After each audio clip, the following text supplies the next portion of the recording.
everybody. How are you? Hope you're having a good day. So, I've been keeping an eye on the content that Foodie has been doing today.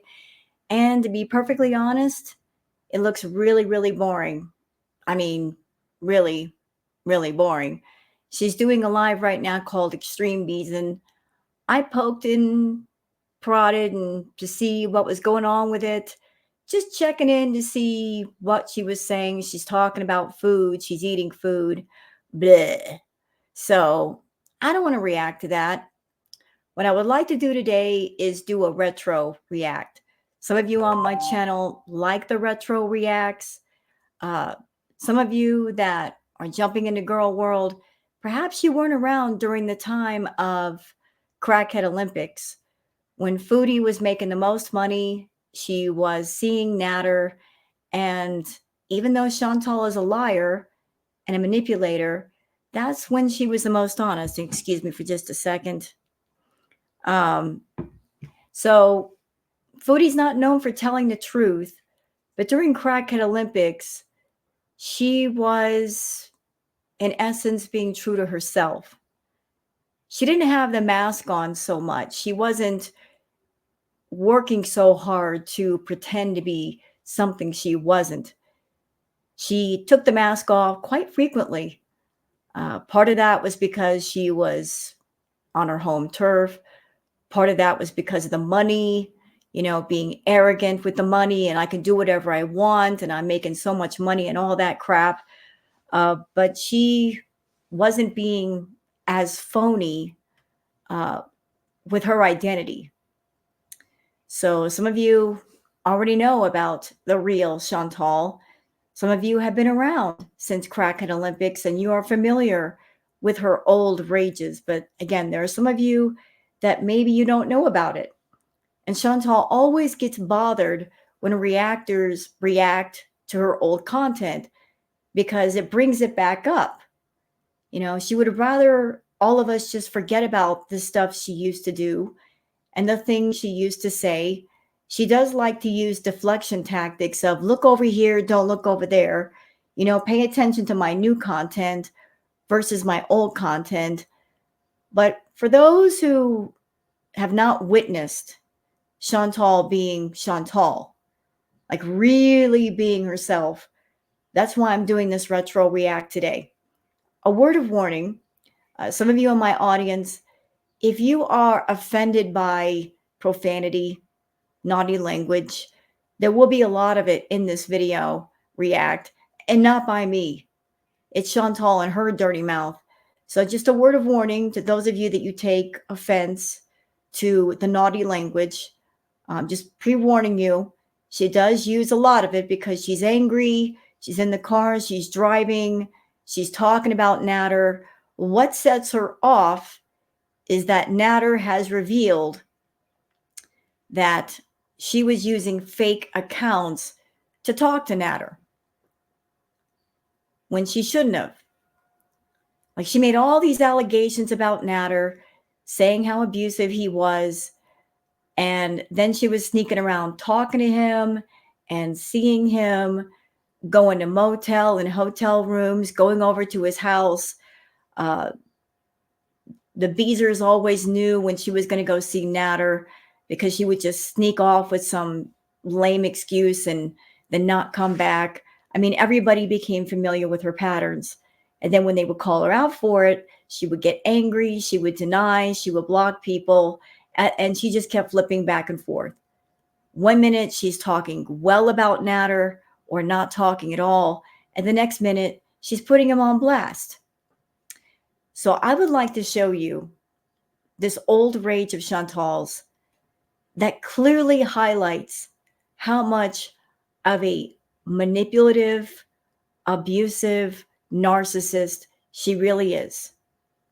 Because when a narcissist does something for you, it is not out of true kindness or generosity. They expect something back. The more they give you, the more they expect in return. And even if you pay them back, you'll always be in debt to them. They'll always bring up what they did for you. So Chantal's with Salah right now. She's in Kuwait. But if something happens and she can no longer be with Salah, you're going to see an example of what Salah has to look forward to if he decides to leave. And maybe watching this old react of her rage, it'll give you a clue about why perhaps he's holding on to Chantal. Maybe, yes, he's holding on to her for money, but she's got incredible wrath when it comes to feeling wronged. Even if somebody is around her and she's the one in the wrong, she's being hurtful, she's being abusive. If the other person decides to try to get away, if they talk about getting away or if they make an attempt to get away, she's going to flip it in her mind of, I'm the one that is wronged, not the one doing wrong. And how dare they do something that I don't want them to do? How dare they do something that I did not give them permission to do? If I want them around me, they're going to be around me. Even if I'm the hurtful one and they have the perfect right to get away because it's not what I want, I'm going to punish them. So you guys are about to see Chantal go off. And once again, the naughty language, a lot of it, because she's going off on Nader, because Nader is exposing that she was using the fake accounts to talk to him, the Maria Pondu, Krista Bazillion, I think there's another one. There was like 4 or 5 of them, or perhaps more. She would use those accounts to talk to him. Before that, she was using the fake accounts to test him to see if he would cheat on her. But Chantal doesn't make fake accounts, y'all. That's what she said. But she did it when she was with Nader. So, and she also got recently outed for being on Telegram and using other people's pictures to do God knows what. So how about we get into this retro react for those who weren't around during Crackhead Olympics and you're wondering, what's the fuss about? Like, people talk about Crackhead Olympics. What was the big deal? Crackhead Olympics, it was crazy. From a reactor's standpoint, it was nuts. I can't even tell you. There was I'm laughing about it now, but I wasn't laughing about it then. But dude, trying to keep up with Chantal during that time, literally streaming, I'm not even joking, 7 to 10 hours a day, every day on the clock. 7 to 10 hours a day, every day. That's why she made so much money.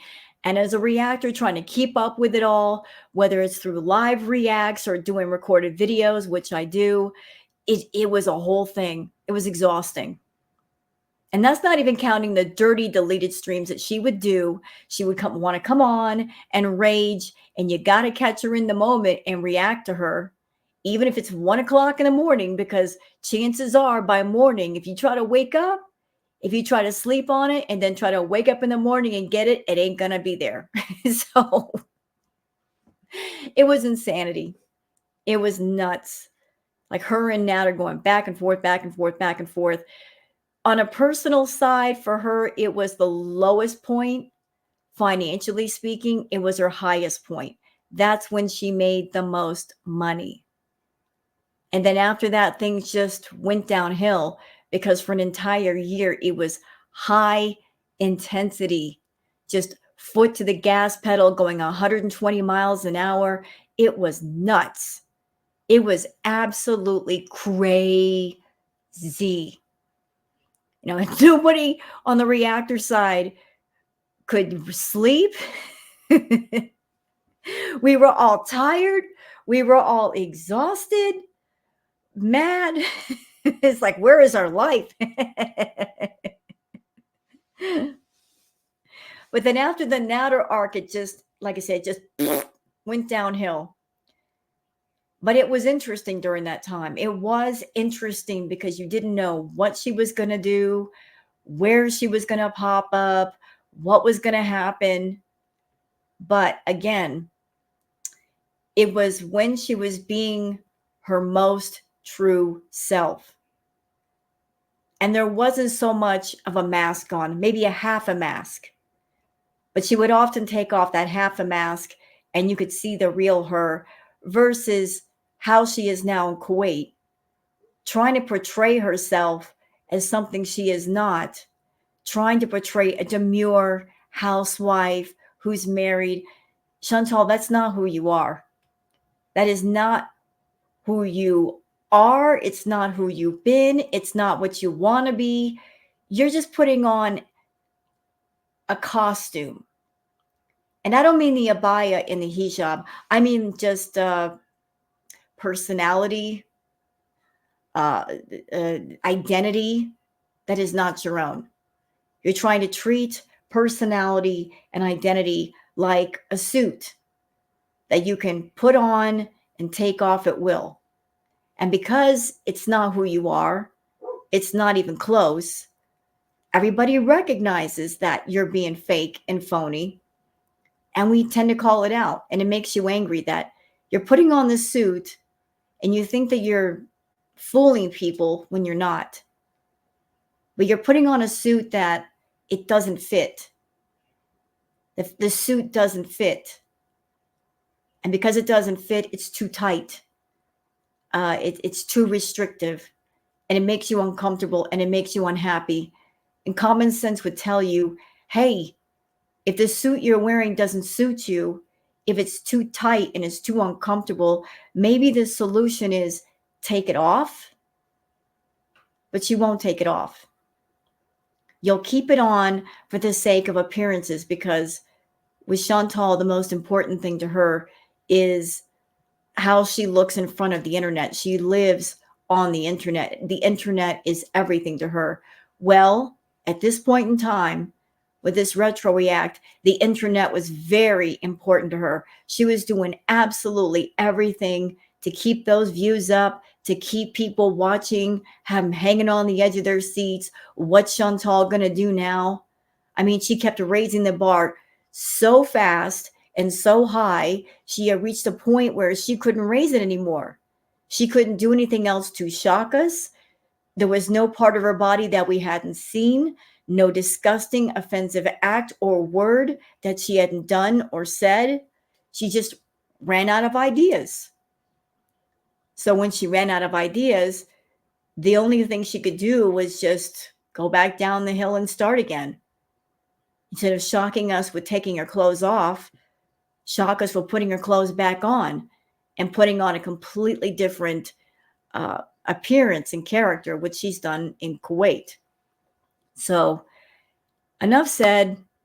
For those who haven't seen the real one, the real Chantal, the Chantal that was around for Crackhead Olympics, allow me to show you the real one, the absolute real one.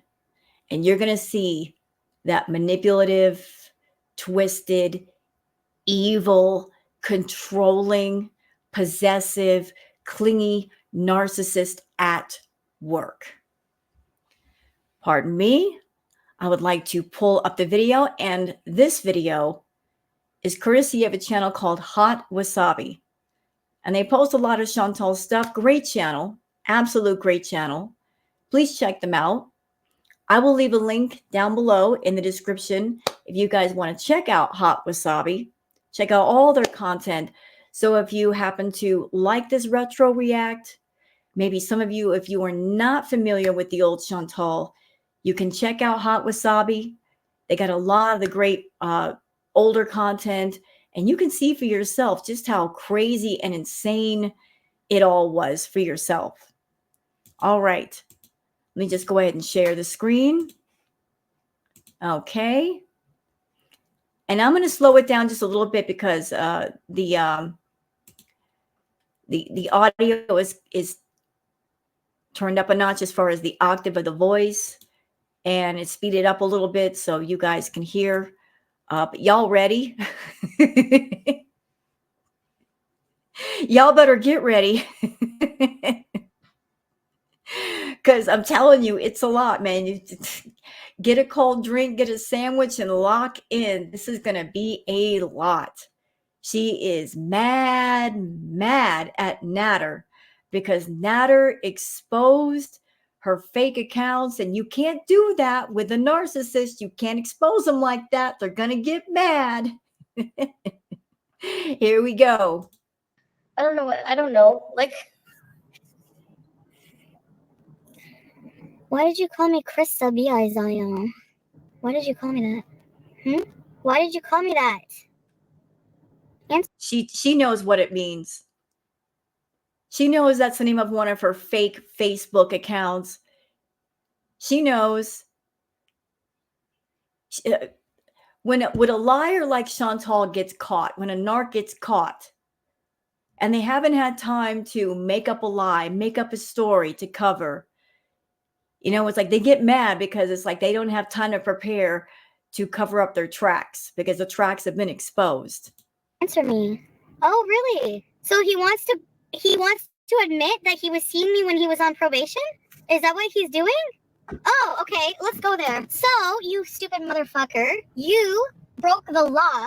You're so stupid. What is he gonna show? What is he gonna show? Oh my god. You wanna go there? You wanna go there, you stupid motherfucker? Okay. Do y'all just see what happened there? So she admitted that Krista Bazilian or Bazilion, I don't know how to pronounce it, was her. First, she tried to act stupid. Like, who is that? I don't know who that is. I don't know who Krista is. She knew. Like I was almost waiting for a prove it. But she didn't have time to say that because she was busted. And she knew she was busted. So she's angry about getting busted and exposed. But let's put the attention on Natter. He's admitting that he was talking to me while he's on probation. Let's put the spotlight back on you, Chantal, since this is your live stream. What were you doing talking to him?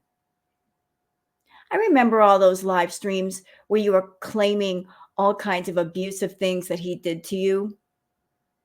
So why would somebody who's being abused or has been abused reach out to their supposed abuser?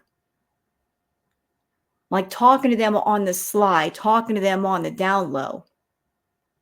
This is why I called you a fake, phony victim, because a real one would never.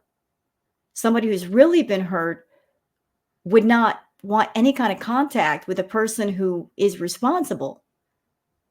They wouldn't even want to think of that person's name. So you're deflecting right now. You were deflecting then. Let's talk about everything he did wrong so that nobody has a chance to question me on what I did wrong. I was talking to dude when I shouldn't have been talking to dude. Okay, so you want the truth? Since he's bringing up Krista Bizio, that is another Maria Pondu account that I created. Yep. Hold on. I'm sorry. I cut it off too early. Let me go back. I apologize. Let her talk. Let her talk. Since he's bringing up Krista Bizio, that is another Maria Pondu account that I created. There we go. Bang.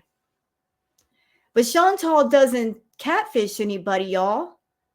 She doesn't make up fake accounts, y'all. Didn't she tell us that? She doesn't do that. She swears she doesn't do that. Although recently she got busted on Telegram, making up accounts on Telegram to talk to her husband. Although, I'll say it again, Chantal, I find it highly unusual that if you're just talking to your husband, or maybe just some general contacts, why in the world were you using adult pictures? One of which was one of an adult actress, April Snow. If you're talking to your husband and only your husband, why use a picture like that? Why not use your picture if everything is above board? Why use somebody else's picture and why use a fake name? It points in the direction that you're talking to people that you shouldn't be talking to on the down low, and you don't want to be discovered. Only people who do things on the down low, maybe cheaters, maybe people talking to exes, use fake names and use fake pictures. But if you were using pictures of an adult nature, were you having adult conversations with certain people? But there you go. Is one of her fake accounts, but she swears, oh, I don't make fake accounts. I don't make sock accounts. Chantal long ago confessed to being the catfish queen. And she openly admitted, I catfish people. She catfishes even to this day. I mean, heavily filtered pictures that look nothing like the person. Isn't that sort of a catfish? I think so. She catfished Natter. She lied about her height. She lied about her weight. I'll put all the money on the world on the fact that when she talked to Salah, that he did not truly see her up close until she went to Kuwait for the first time. And she got off that plane and she was walking through the airport. And that's why she was giggling and hiding her face, because she knew she had to show herself. But until then, she hid herself. So she was walking through that airport, giggling and hiding her face and probably thinking, got him. I'm here now. What is he going to do? I catfished the scammer and now they can't get away. But there's proof that she's a catfish. To talk to him while he was not allowed to talk to me. The whole time that he was not allowed to talk to me, he was talking to me. And that's what you're going to show proof of that? There you go. What else? Every single thing you think you're going to out me for will make you look 10 times worse. I'm going to give my thoughts on that. In this situation, there are two adults. There is a man and there is a woman. Both had their sense of free will and choice. That means both were free to say no. Natter could have said no to Chantal, just as Chantal could have said no to Natter. At any point during the craziness going on for that year, they each had the choice to tell each other no. No, I'm not going to see you. No, I'm not going to talk to you. Natter could have told Chantal, look, I don't want your money. I don't want you to help me with my channel. I'll figure it out. I will figure it out. I got this. Let's just go our separate ways. Goodbye. Likewise, Chantal at any time could have walked away from Natter and said, you know what? I'm not getting out of this what I really want. I want a person that I can control. I want a partner that I can control. I can't control you. I'm spending all this money on you. I'm spending all this time on you. It's making me miserable. I'm out. They both could have said it. Neither one did, because they, in their arrogance, they both thought, they each thought they could control each other and get what they wanted. It's kind of funny when you think about it. Imagine the two of them meeting. Natter probably looked at Chantal and thought, oh, she's just some big, fat, stupid broad with her heart on her sleeve. I can get whatever I want out of her. She's got so much money. All I got to do is say, I love you, and it's a piece of cake. And on her part, Chantal looked at Natter and thought, oh, he's just some stupid, desperate crackhead. I can get whatever I want out of him. I can steamroll him and control him and possess him and make him mine. And what they both found out is that they underestimated each other. You know, when worlds collide, they underestimated each other. And that's where all the fireworks happened. Was that they underestimated each other and neither one of them ever said no. Natter could have cut her off completely. She could have cut him off completely. Neither one did. Because they both wanted different things out of each other and they convinced themselves they were so smart and so manipulative they could actually get it. It was a tug of war of power. It's all about the power play. Who's going to win this game? Am I going to tug the rope far enough to where I win, or are you going to pull the rope far enough and you win? Like two egotistical narcissists battling over who was the smartest, who was the strongest, who was the most manipulative. And in the end, nobody won. Nobody. No one. Absolutely. You think you're smart with Didi? You're gonna fuck me over? Do it, Natter. I fucking dare you. I dare you. Do it. You have no idea what I've recorded when we were together. Did you catch that part? You have no idea what I recorded when we were together. What did you record, Chantal? And why would you record it? See, this is why you can't be around someone like Fraudy. She's sneaky. Her and Nat are both. They're all about keeping text messages and photos and recording stuff on their phone. He's got stuff on her. She's got stuff on him. Let's move forward a little bit. And let's think about this. Like the rumor's been going around that Chantal might have stuff on Salah. I don't know what she might have. But she might have something on Salah that's keeping him locked in place. I don't know if that's 100% or 50%, but she's all about the blackmail and being vengeful and wrathful. Is Salah around for the money? Yeah. But Chantal is the type that you better do what she wants you to do, and you better stay where you are until she lets you go, because if you try to get away before she's ready to let you go, there's going to be hell to pay. But she's confessing right here when she was with Natter. I got stuff on my phone. I got it. I'm telling you, this was when she was the most true to herself. Moments like this. This is why we look forward to the rages. It's not just about the anger, y'all. It's not just about the anger. It's about, these are moments when Chantal has the mask all the way off. And she's letting her true self shine. Moments like this, and we saw moments like this all the time back in Crackhead Olympics. She was being true to herself right here, speaking with her whole chest. Like, you better not cross me.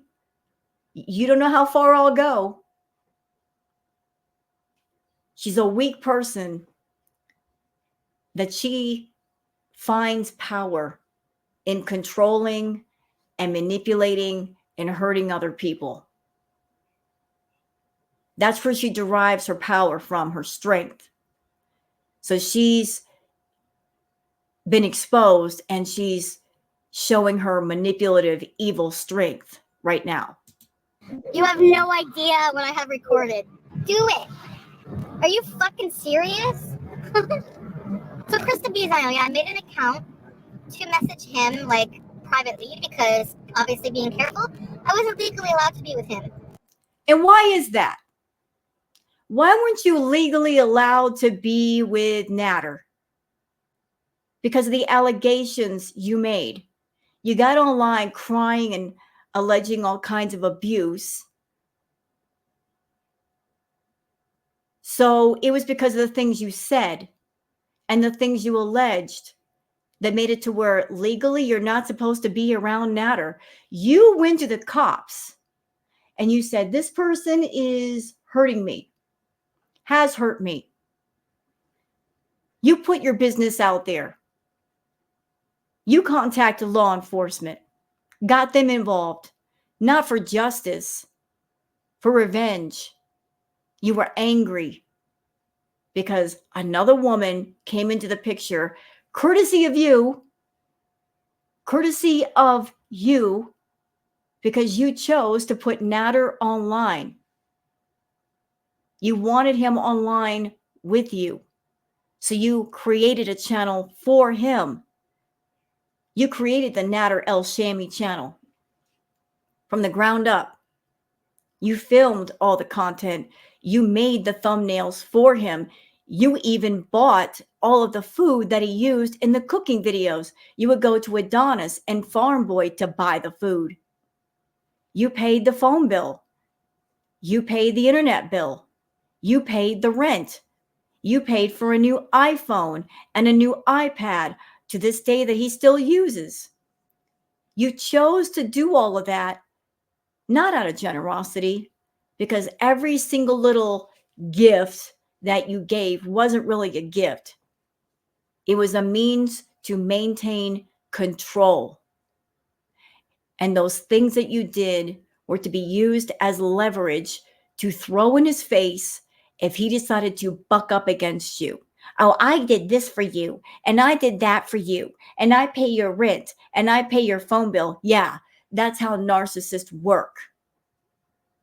They don't just do something and then let it go. They expect some kind of repayment.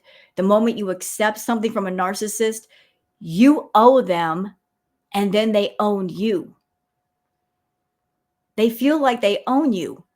And Chantal has that point of view of, she did so much for Nader that now he belongs to her, when he never did. She equates giving material things to a person as, now I own their soul. You don't own anybody's soul, Satan. You will never own somebody's soul. But you walk around thinking that. You really do. So you made these allegations against Nader. You came online night after night, hour after hour, telling the details of what allegedly happened to you, which no real victim could do. Sitting, talking to strangers about what happened to you with no visceral reaction.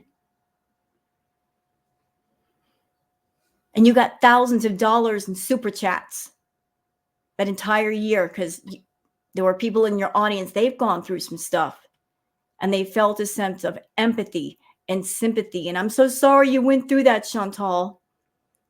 And all along, it was a lie. Straight up lie. You went through nothing. But you wanted people to feel sorry for you, and you also wanted them to pay you for your fake pain. You're not a real victim. You're a fake, phony victim on stage, putting on an act, telling a fake, phony story. That's why I find you disgusting. Making a mockery to those that have been through things in life that we never should have gone through. And because you have no soul, you feel no sense of remorse or regret or guilt for what you've done. So if anybody wants to know, is she a real victim? Did she really go through things with Nader? Bam.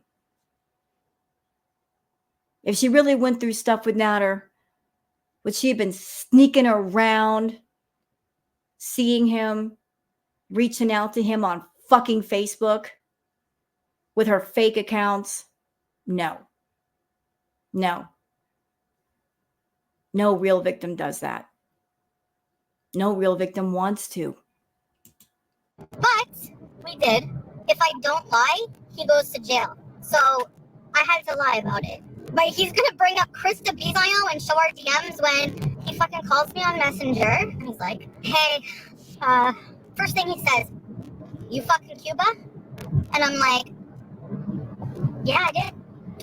I said, yeah, I did. because I'm not a fucking liar. For some reason, my brain believed him like from the second. Okay, a little bit of context. Chantal likes to play games with men. She does. She's got very immature thinking. Very immature. Think high school or junior high school. That's where her mentality is. With the way she handles men, the way she chooses men, the way she behaves around men. It's very high school, middle school. There were many times during this time period where Chantal would purposely say things or do things or mention things, trying to get him jealous. Because in her mind, if he gets jealous, that means he loves me. There's love in him and he feels love for me. And that's where the jealousy is coming from.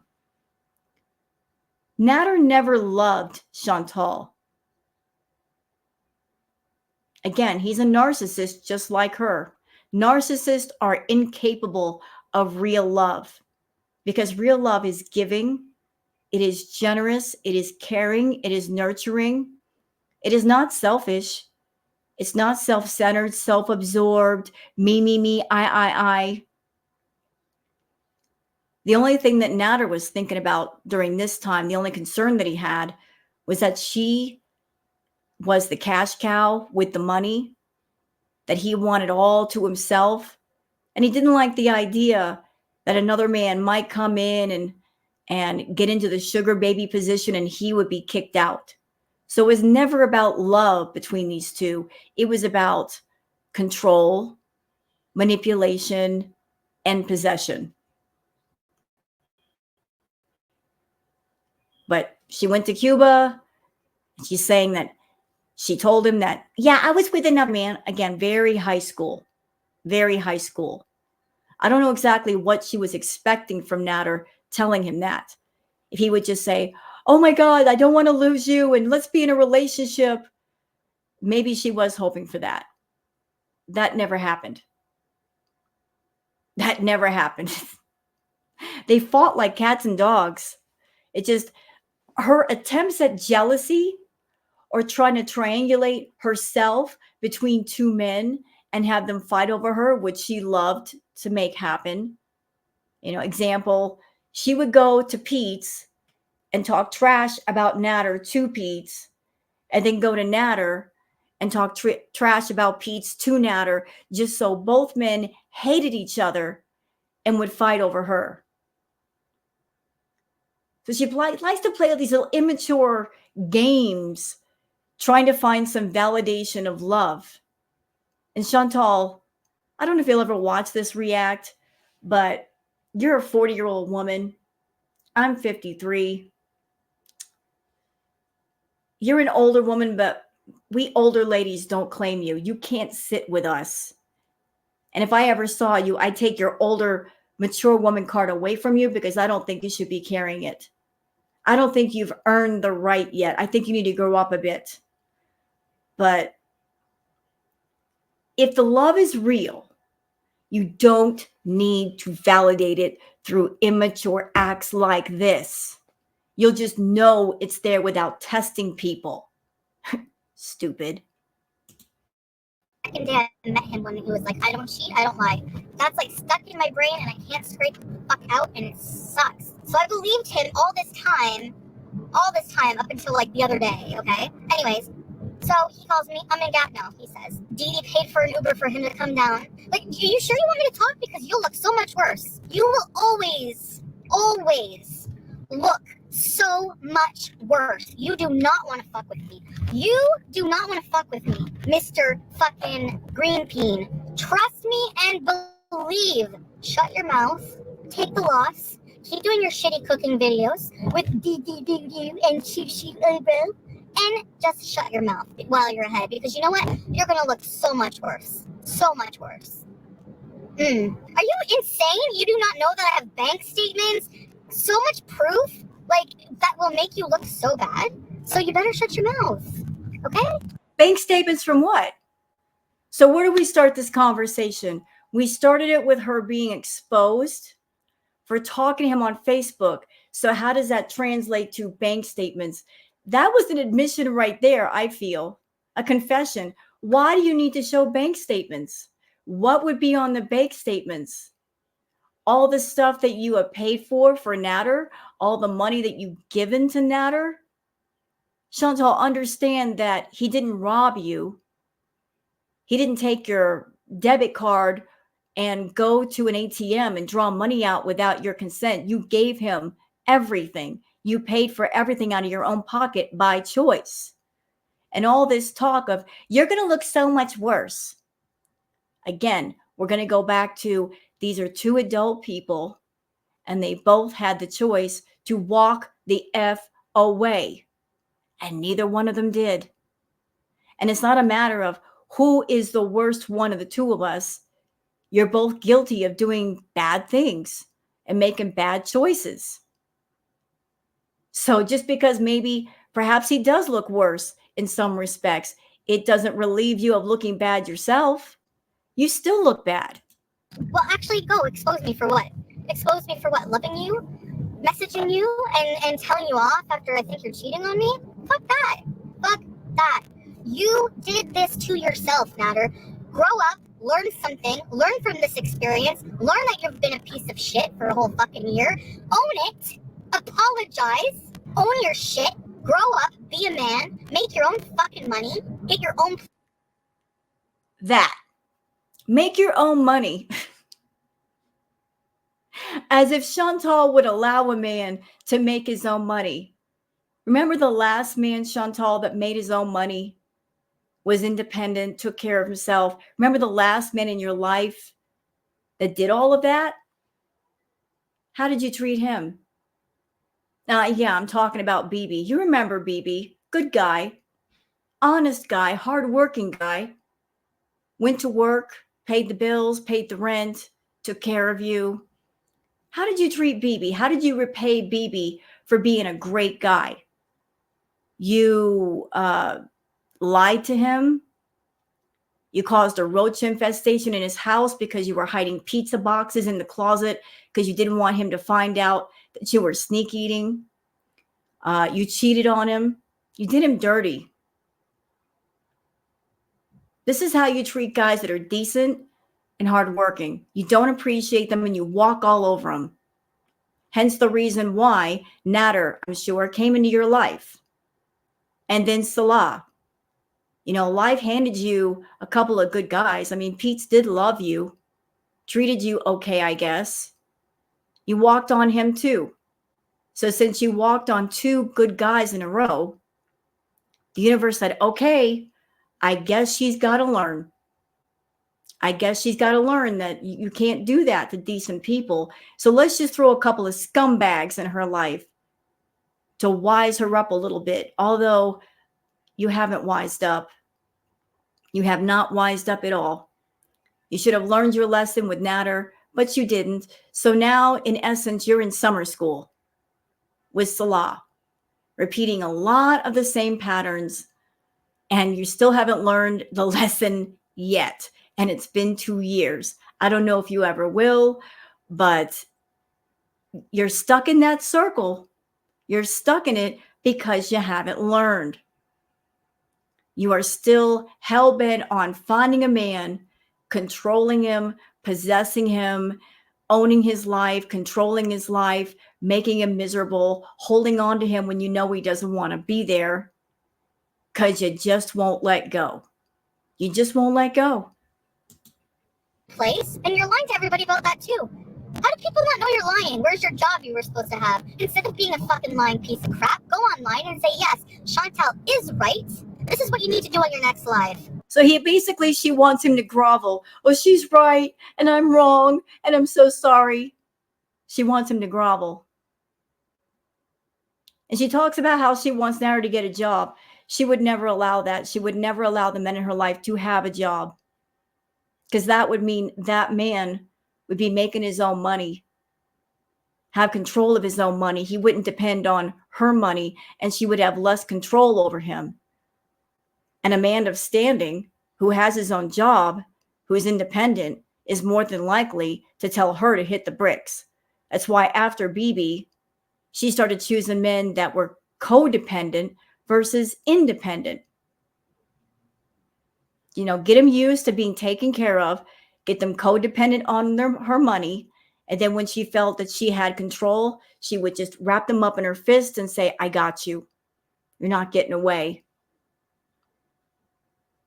She's also entirely too jealous and clingy and possessive to have a man around that had a job. Can you imagine being a man in Chantal's life and you're just trying to go to work and do whatever job it is you do?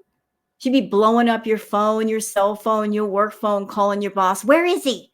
I haven't spoken to him in 2 hours. I want to talk to him. She would ruin that man's job. And that man in question would not be able to spend all day and all night with her. They got to go to work. And then they come home and they're tired from work. And then they're up for a little bit. And then they got to go to sleep. And they get up for work the next day. Because that's what most normal people do. And her life is all kinds of upside down. And she's all about, I need attention. So how would any man in her life with a normal job, with normal hours, be able to deal with all of her? No, she wants that man all to herself. He can give her attention anytime she wants, take her anywhere, any place he can. She would never allow that kind of independence. Being a real man, and you need to go online and you need to say every single fucking thing I've said is true, because it is, and you need to own it, because if not, it's just going to be downhill for you for the rest of your life with every fucking relationship you have, because you're a narcissist and you cannot change because you don't want to change, because you blame everyone else for your fucking actions. Everyone else is responsible for where you are in life today. Everyone. Everything she just said applies to her, doesn't it? She's a narcissist. She just described herself. She just described herself. Chantal, if you happen to watch this react, say those words to yourself in the mirror. They apply to you. You can't make it to your appointment. My fault. You don't have cigarettes. My fault. Your life sucks. I make you sick. Your food turned out like shit. My fault. I didn't cut the cheese properly. My fault. Right? Right. All my fault. Never yours. And because of that, I will never be able to be with you. No one will ever be able to be with you because you're just going to keep blaming everyone else for your fucking mistakes, and you're going to keep being a shitty person to people. Everyone runs away from you because of you. Don't you ever think maybe you're the problem? Yeah, the truth hurts, Natter, and it makes you really, really angry, doesn't it? Well, how about you try a different approach for a change and actually look at the situation and think, oh yeah, maybe I fucked up too. How can you fucking love somebody and treat them like that? You don't. You're a fucking liar.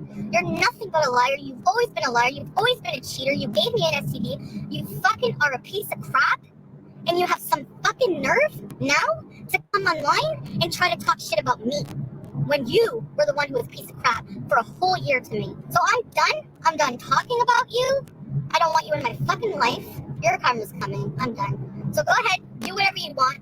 Make up lies about me. Be a piece of crap just like everyone else trying to make money off of me, because that's what you were. You think if you started your channel making fucking your recipes in that fucking trap house kitchen without even any knowledge of doing any videos, you don't even know how to turn on the fucking camera before you met me.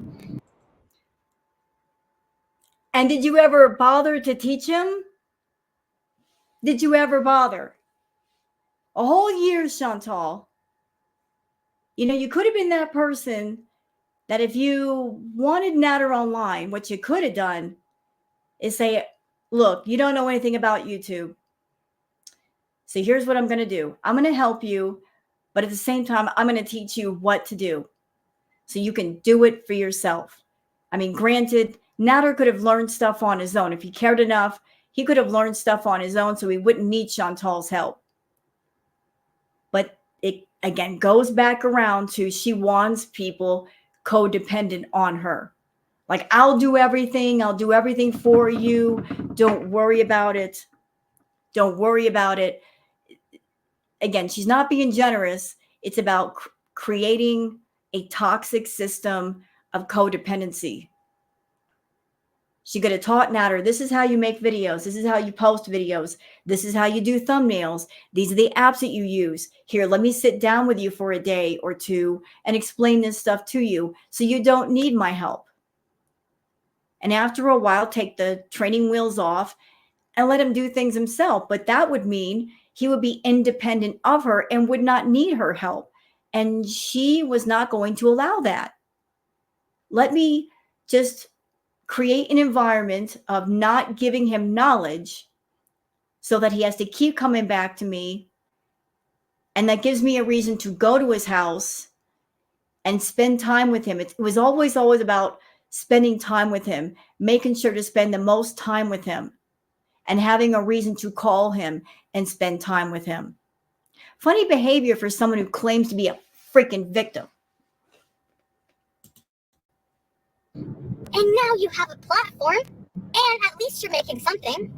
And you have. And speaking of the platform, in the very beginning, Chantal claimed that she saw signs that he was an abusive person. And yet, despite the fact of knowing these things, she brought him on YouTube anyway. She created a channel for him anyway, did videos and thumbnails for him anyway. So putting him on YouTube and putting him in front of an audience where she knew other women would be. If somebody is hurting you and they're abusive and they're a con man, a scammer, and a liar, why would you do that? Why would you put them in front of an audience where women are present? Or potentially they're going to get scammed. They're going to get lied to. They're going to get the sob stories. Why expose other women to somebody that you think is dangerous and harmful, that maybe they've harmed you? Who would even think of that? And if you want my honest opinion, Natter's channel, in my opinion, y'all, it's never been about the cooking.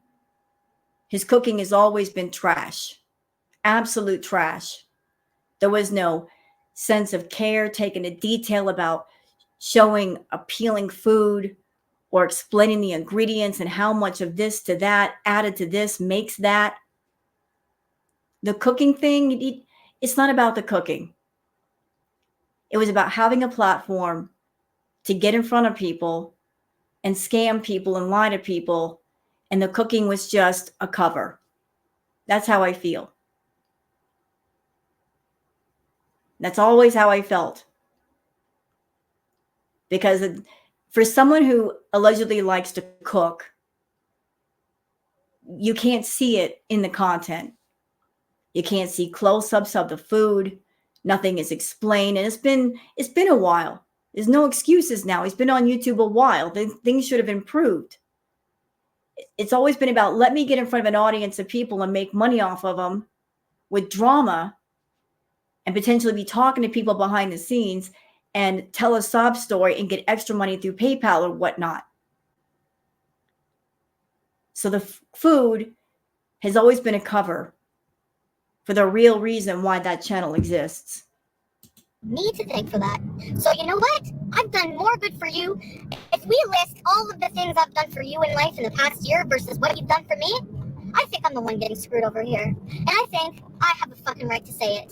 So, you know what? No, I don't feel bad for talking about you. I feel bad for what you put me through for the past fucking year. And you're gonna have to eat it up and own it and take responsibility for your actions just like everyone else on this fucking planet, because Mr. Alshami is not fucking special.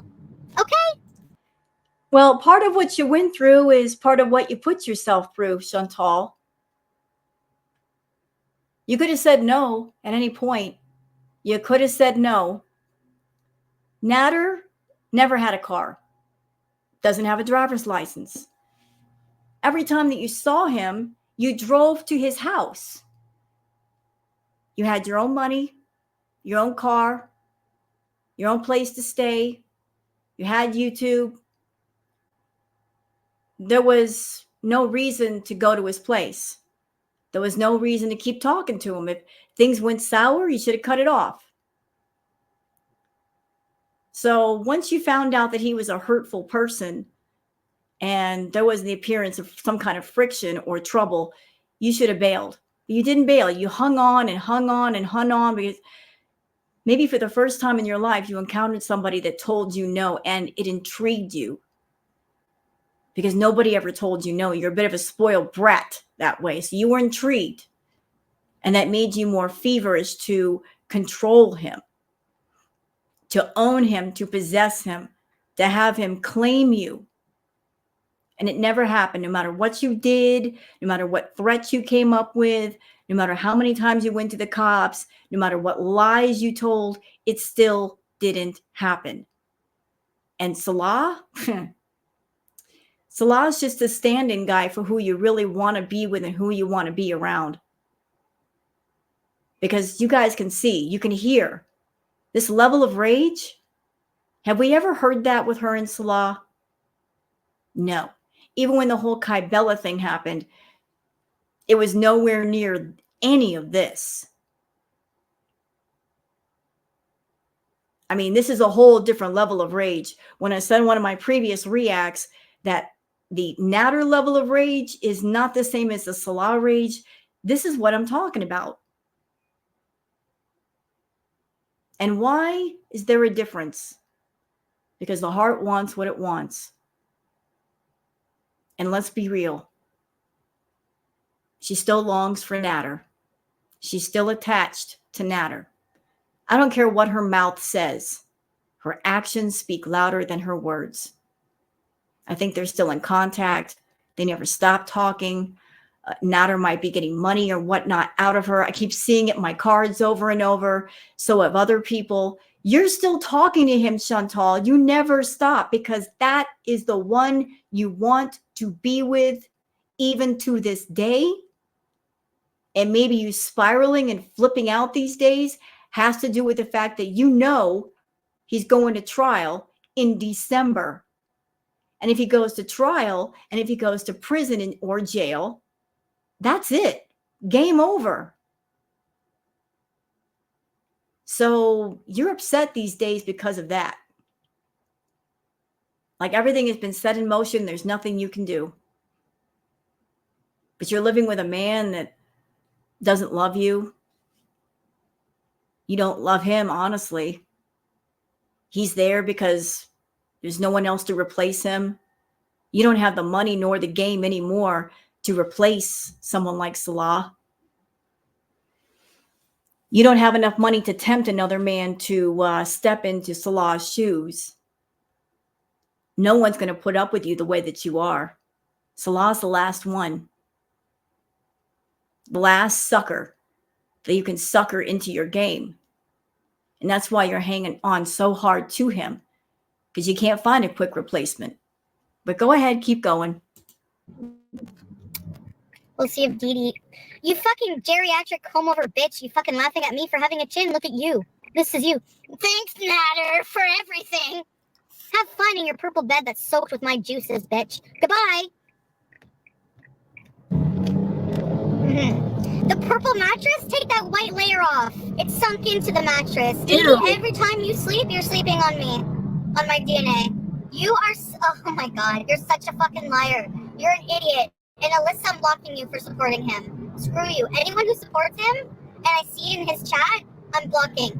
I'm blocking you all who fucking support him. It's bullshit. He's a piece of shit liar. If you actually believe that he never slept with me, you have mental brain damage, like worse than him. For the record, do I think that Natter and Chantal, were they ever intimate? I say yes.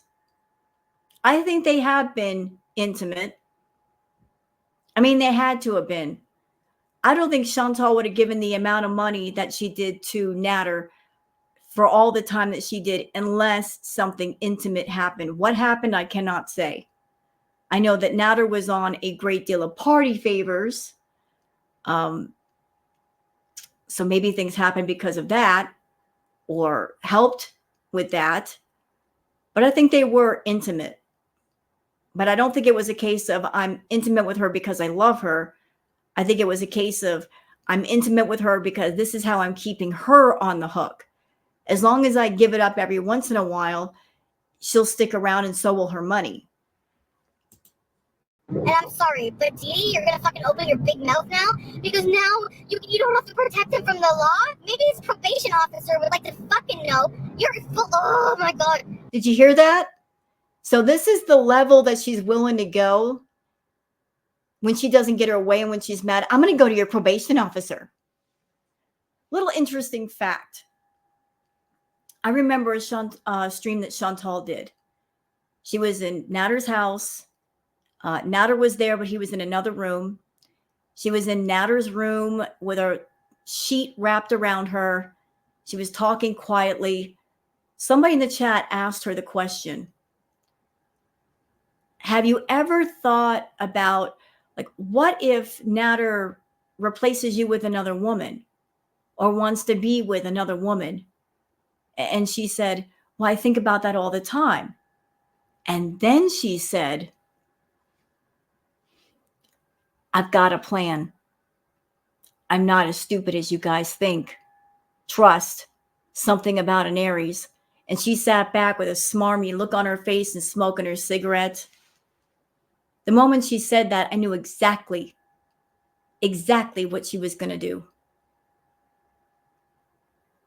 That Natter has a criminal past, that if he tried to get away, be with somebody else, she would threaten him with something legal, using his criminal past against him as a form of blackmail. Like, you better stay with me or I'm going to do something involving the law. And what happened after that? Natter, being a big idiot, he posted online that he was getting a restraining order against Chantal. The Beezers told her. She flipped out. And she's like, oh, yeah? And she wanted to go with the cops and get him in trouble before he could go and get a restraining order. And she allegedly reported things. That's how far she's willing to go. Like, I'm going to make up lies and I'm going to potentially put you in jail just because you ticked me off, or you're not doing what I told you to do, or you're getting out of my control, so I'm going to punish you for getting out of my control. That's how diabolical this woman is. She will use any means necessary to hurt you if you try to break away from her control. When I get home, a new set of screenshots is going to be revealed, my love. A whole new set of fucking screenshots proving you were with me the whole time. You're not allowed to. You were let out on bond on the condition you weren't to see me. I didn't have that rule. I was allowed. So guess what? You're in shit. You're a fucking liar. You are a piece of crap. Liar, liar, liar, liar, liar, liar, liar! I fucking hate him, guys. I swear to God. I saw Alyssa's fucking super giant. Fuck you. You're fake. I don't want any fucking fake Beezers in here. All of you are fucking fake. And I'm blocking you all when I get home. I need to cut this fucking piece of shit parasite and all the negativity from my fucking life. I cannot handle this shit anymore. It's not a fucking joke to me anymore. I'm done. I'm fucking done. I have to stop letting him get to me. I'm gonna show all my bank statements. I just fucking sent you $500 the other day, you fucking broke piece of shit. Every single thing in your life is paid for by me. There we go. There's the narcissist coming out. I told you, narcissists do not give things for free. They expect some sort of payment back. And even if you pay them back, let's just say you borrow $100 and you pay it back. That's not good enough for them. They'll keep bringing it up in conversation. Remember when I loaned you $100? They'll throw it in your face. That's what kind of people they are. Like, there's no, we're even, Steven. I paid you back what I owed you and we're done. No, with a narcissist, you are never done. Never. I paid for everything in your life and I just spent $500 because you wanted to. Because you wanted to, Chantal. Nobody forced you. You did that. And let's go back for just a second. You were confessing that while he was on probation, that he wasn't supposed to be seeing you. You were seeing him. So how does that make you look? Fake, phony victim. I'm so scared of him. Going online, telling people, I'm so scared of Natter. I need a safe word. Paper clips. For those that have heard the paper clips reference, that's what it's in reference to. When you see paper clips, that's what it means. She did a live stream where she's talking about, I'm so scared of Natter. I might need security cameras. Online talking about a safe code word. Telling it to an entire audience where he can hear.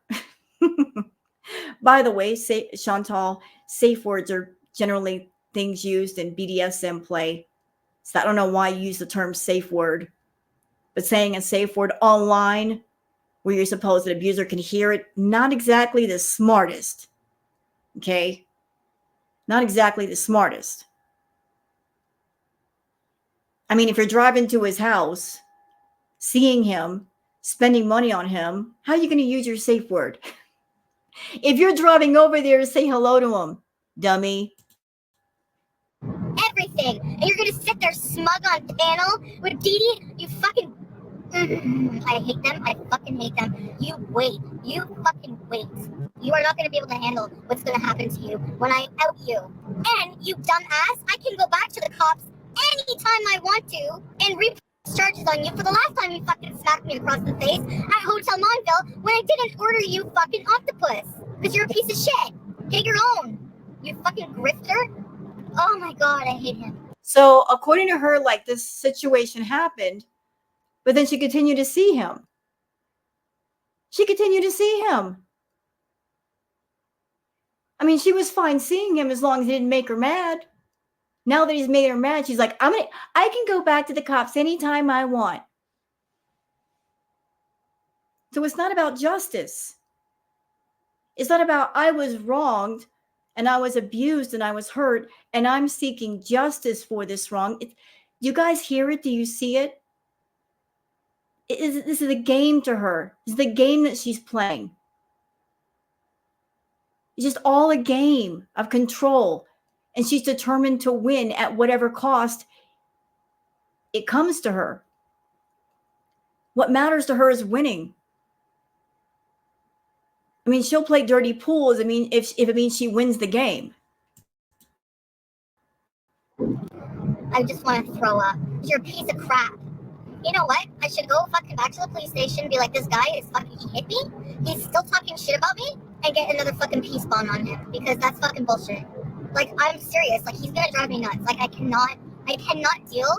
I need to quit YouTube. Like, I cannot deal with Okay, another piece of information for anybody who does not know, needs to know, just something you might find interesting. In the beginning, when Chantal was seeing Natter, she would come home with bruises on her chest and on her shoulder, and she would show them off proudly like badges of honor. She would come home and just show those bruises to people, bragging about the rough sex. She was okay with it to the point where she was bragging about it. Look at me, I just had sex and it was rough. And she was okay with whatever it is they did. And then suddenly it turned into, oh, he's being abusive. So isn't that interesting? How the narrative changes depending on the mood, depending on if there's anger around or not. Like 1 minute she's okay with you and you're having rough sex, the next minute you're abusive. It's all about control with her. It's fucking ugly fucking face and her fucking face on the same platform as me. Like, I can't handle it. Fuck him. He's a fucking liar. Look at the bed. The villa? Really? At least I pay my own fucking bills. At least I pay the rent for the villa, you fucking broke bum. Who pays the rent on that? You're gonna talk about her apartment like it's yours? That's all you ever do. All you ever do, you big, stupid bum, fucking leech off other people. That's all you do is leech off of other people. What? And Chantal, where was your sense of self-worth and self-respect? There's this guy. You're all wrapped around this guy. He's living with another woman. He's chosen to live with another woman. That should have been game over. Like, he's chosen to live with another woman. Game the F over. But even while he's living with her, where was your self-respect and your self-worth that you drove from Ottawa to Montreal to that apartment?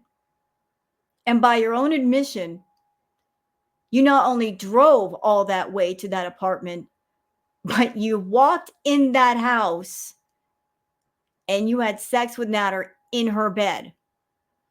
Where was your self-respect and self-worth that you would do that? Why didn't you say no? Why didn't you walk away? Oh, you're with somebody else and this is your choice? Okay, bye. Nah. You continue to see him and talk to him. And you did something that even to this day that I can't imagine doing. You actually had a three-way situation with Dee Dee and with Natter twice. Twice, girlfriend, twice. Two people that you swear are your mortal enemies. You hate them so much. You were actually intimate with the both of them. You were so desperate to be near Natter, any kind of contact, that you agreed to a three-way situation. Twice. Twice, Chantal. Have you paid for one thing? And then you try to get money for me to pay back DB because you fucking leech off her too? Oh, I'm gonna show those. I'm gonna show it. I have so many messages under Krista Bizion. You wanna out Krista Bizion? Krista Bizion will screw you over, bitch. Guess what, broke bitch? Krista. So there was another admission. Krista Bizion was her. But she doesn't catfish. Remember, she does not catfish. She doesn't do fake profiles. Didn't she say that recently? That's not me. I don't do that. Yet she's been caught many times doing that. So there you go. Does Chantal make fake profiles? Of course she does. When she wants to hide, she wants to do the dirty, she doesn't want to be outed, she'll use a fake profile. And then she gets exposed. I always gonna screw you over. Yeah. Because you know what? You, in that messages, have said so many times, I need cigarettes. Can you send me money? I'm broke. Send me money. I need to pay back Dee Dee. Fuck you and fuck Dee Dee. She's a broke bitch too. She fucking makes money, but she spends it. She's an Aries and she's bad with money. Have fun supporting him because he's expensive, girl. He's expensive, and have fun getting STDs. Because if you think he's not gonna cheat on you, you're dreaming. He fucked me in your purple bed many, many, many times. You don't think he's gonna fucking do it? Oh, but no, you're... Another self-confession. So this trip from Ottawa to Montreal didn't just happen once. She just said it happened many times. So Miss Abuse victim, Miss DV victim, who came online for a year saying he hurt me so bad, he hit me so hard that I saw stars, I was so scared of him, confessing after said allegations that she drove to Montreal. She made I don't know how long of a drive it is. I think it's over an hour, maybe two, from Ottawa to Montreal and back again to see him. It happened many times, she said. That means many car trips. What abuse victim would drive multiple times to go see their alleged abuser and spend time with them alone and be intimate with them over and over and over again when they don't have to? You're just his friend, right? But if you're such his friend, then why are you so fucking crying bullshit every time I go pick him up? What about my feelings, Natter? What about my comb over, Natter? What about my great twat, Natter? Fuck you! And you don't even talk about me and my fupa. You have a dick that's stretched out from having gonorrhea and has stretch marks on it. Any woman who wants to go near that, biohazard. All these insults she's throwing at Natter. She's casting darker, bigger shadows on herself. Because Chantal, this was the guy that you obsessed over. This was the one that you were desperate to claim you. You were so desperate that you took fake engagement photos at a park, sporting a ring that you bought yourself and trying to trick Natter into saying that you were his girlfriend online. I remember one live chat that went on. You were in his chat. Big shouty capital letters. I got the dress. I got the ring. Claim me. You wanted him to claim you. You wanted him all to yourself.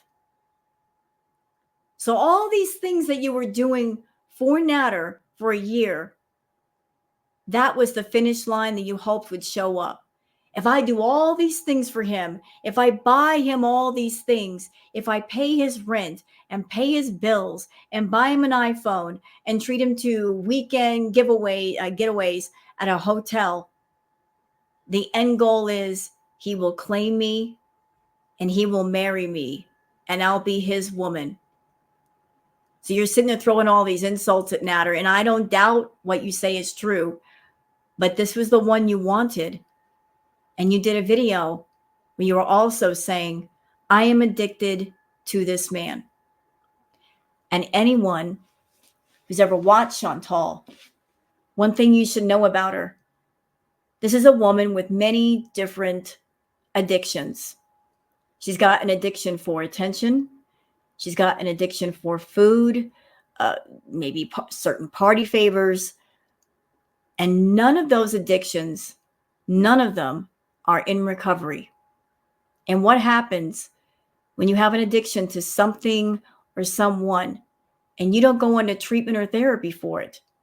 The addiction continues. So just like with any addiction, just because she's away from Natter, it doesn't mean she's not addicted to him anymore. It just means she's dry. The same way that she's dry being in Kuwait. She loves her edibles, but because she can't have her edibles because there are none there, she doesn't have access to them. She's dry. She's not recovered from that addiction. She's just dry. There's no access. So her addiction to Natter, she's dry. She's not recovered. She's not moved on and moved away from him, not thinking about him. She's still longing for him. She's still fiending for him. She just can't have him because he's too far away. That's what's up. But there's no recovery for any of her addictions here because she's never sought treatment for any of them. Have fun. Have fun. Have fucking fun with that. Holding his dick, looking at it like, what's this green shit coming out of it? Oh, I wonder. Maybe don't fuck hookers on the porch. Fucking hookers on the porch. I come over one day at 4 a.m, this fucking woman. You know, I remember all the way back when Chantal first started seeing Natter. She related a story of going into his bathroom and seeing a prescription or something for Abriva, which is for, I believe that's for the herpes simplex, on his counter. She saw that. And that did not make her pause and say, oh, wait a minute. Wait. And let's talk about some accountability, Chantal. You're an adult. He's an adult. You're around a guy that you want to get busy with. Where is the accountability and responsibility that you didn't wrap that rascal? Like if you guys aren't in a monogamous relationship, he's not promised himself to you. You know, he looks around. He's got his head on a swivel. He's on different swinger sites, potentially talking to and being with other women, and you didn't have safe sex. You didn't take precautions when you could have. You could have asked him, hey, can you put a rubber on? You know, just to make sure that I'm safe here. Nah, you raw dogged it. That's what you did. So again, there's two adults here. They could have both been responsible. They weren't. I thought it was a fucking garbage bag. Has candles lit, condoms all around her. Who are you? Oh, I know the man that lives here. Comes downstairs. I don't know her. Oh, sure, you got her pregnant. I'm sure you're a father now. You dirty scumbag. And then charging me $150 for Coke when it's probably only 80. Another admission, but she doesn't do she said before, I don't do that. Now she's confessing that she did. And she did a whole video saying that she did $4,000 of the nose powder. Yeah. So she was getting the party favors from Natter too. Another way he was making money off of Chantal back in the day. He was her Dr. Feelgood. Charging me $300 for shrooms, giving the rest of my coke to your fucking ex-girlfriend, and then being like it was her birthday. Can you believe this asshole? Can you fucking believe this asshole? Forever falling for that asshole?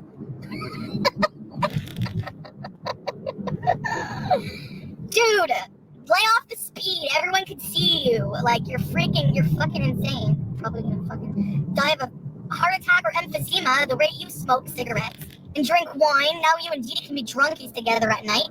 Have fun with your life. You know it's gonna be shit. Why else would you? Okay, if he loves Didi so much, why is he trying to move in with me and get away from her? Dude, I have so many messages. You are gonna be fine. I don't think that Natter ever wanted to move in with Chantal. I think they talked about it, but I do remember when Natter expressed the desire to just get his own place, Chantal flipped out because she wanted to live with Natter. And he knew her level of crazy and possessive and clingy and jealous, and he didn't want no part of that. But the thing is, Natter's living with Didi, and they live in that apartment.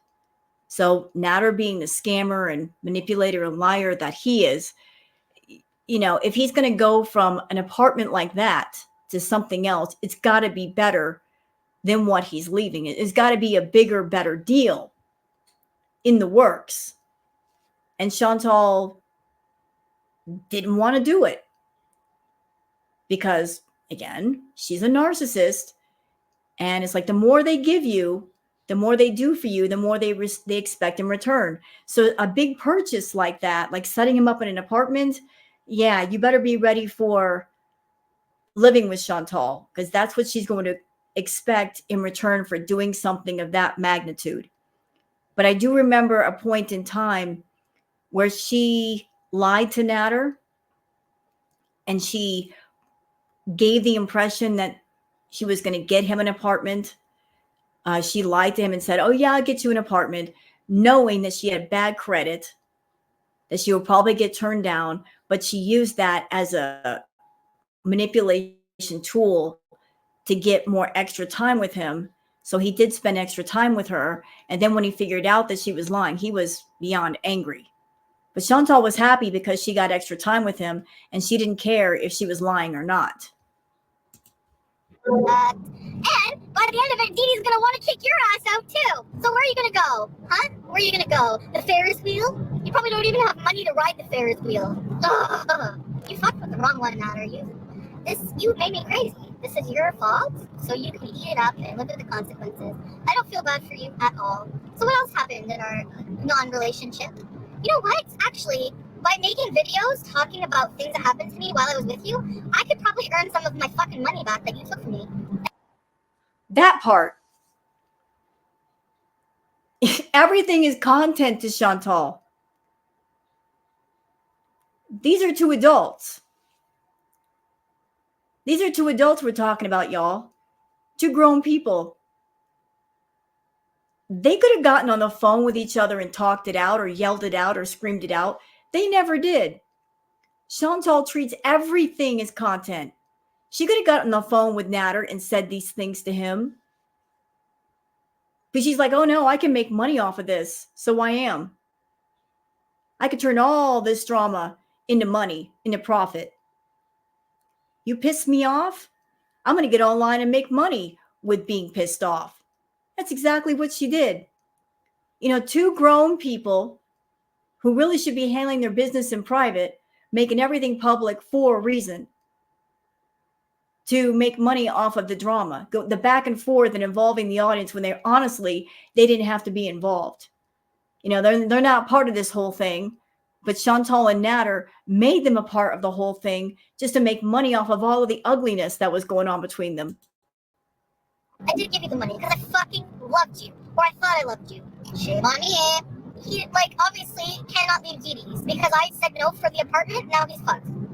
So he's all probably pissed off and gonna. Why did she say no? Because he said no to her living with him. That's why. Oh, you're not going to give me what I want? Then I'm not getting you an apartment. Talk about me bad.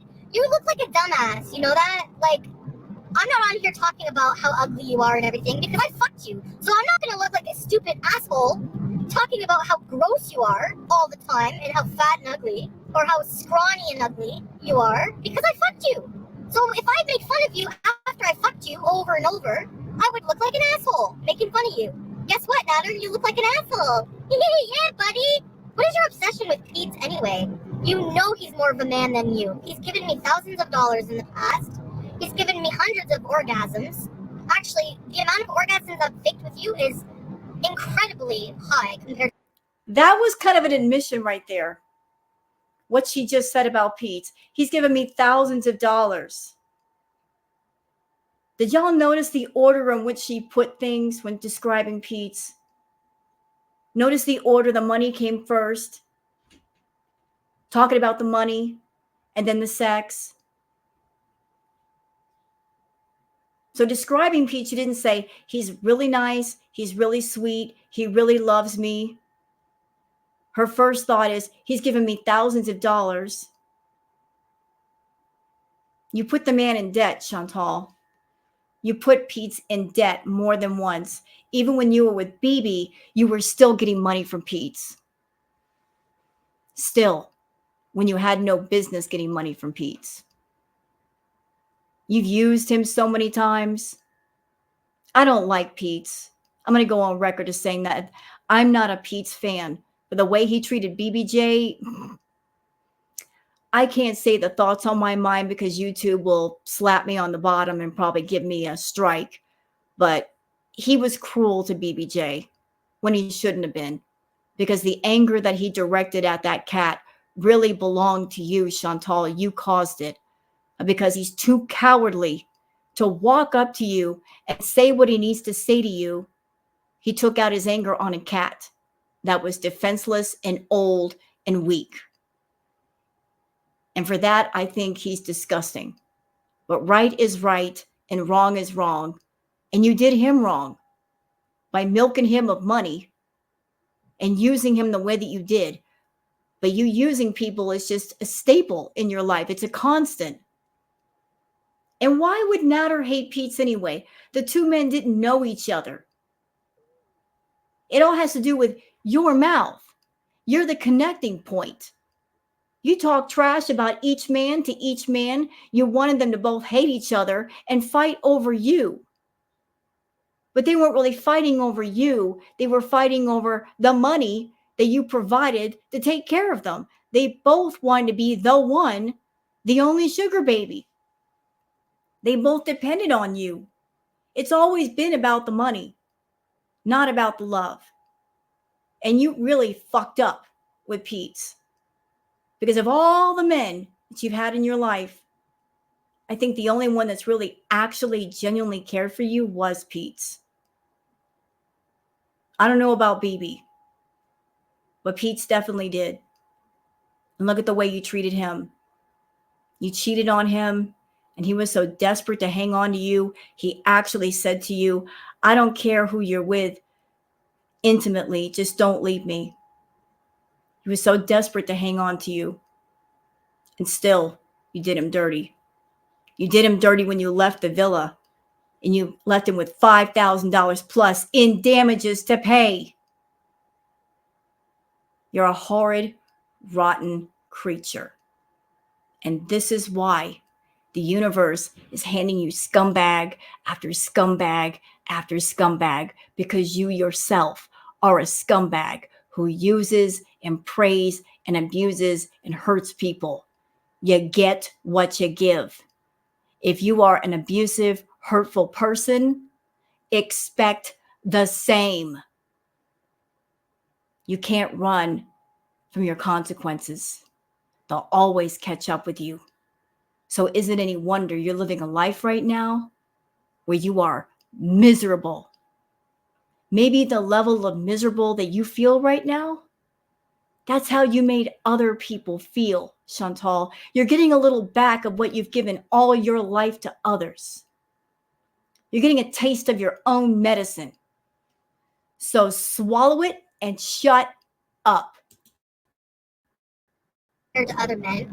Keep acting like your little scrawny chicken cutlet fucking muscles and your fucking ability to cook or whatever the fuck you think you got going for you makes you desirable. My villa's so dirty. My villa's so dirty. You lived in a fucking trap house in Gatineau. I can clean my house in 3 hours. And then what, bitch? You had a fucking mini fridge and a fucking crappy stove. Like, you have nothing. You're gonna. She's putting down Natter's place at the same time. During Crackhead Olympics, she would spend weeks and weeks over there. Like, she couldn't wait to get there. She was moping around her place whenever he didn't call. So she was very happy to spend time at the trap house whenever he would let her. She was very happy to get admission into Club Natter. And now that she's not got admission, suddenly it's a crappy crat house. You're gonna make fun of my villa? You have nothing. Even if my villa is dirty, I pay $2,000 a month rent out of my pocket. And I paid $900 out of your shitty fucking trap pad. So admission, she paid his rent. She paid his rent. There we go. See, this is why we like the rages. The mask is off. She's mad and she's spilling all kinds of truth. And with a liar like her, it's hard to get truth out of her, and you only get it when she's mad. I could go there and get addicted to drugs with you and be abused by you and be treated like shit by you. Stop. So she's blaming her addiction to party favors on him? Is that what we're doing, Chantal? We're blaming getting an addiction on somebody else? No. I don't like Natter. Y'all. But you can't do that. You can't blame somebody else for any addiction that you have. You can't say it's somebody else's fault. You can't, no. Nope.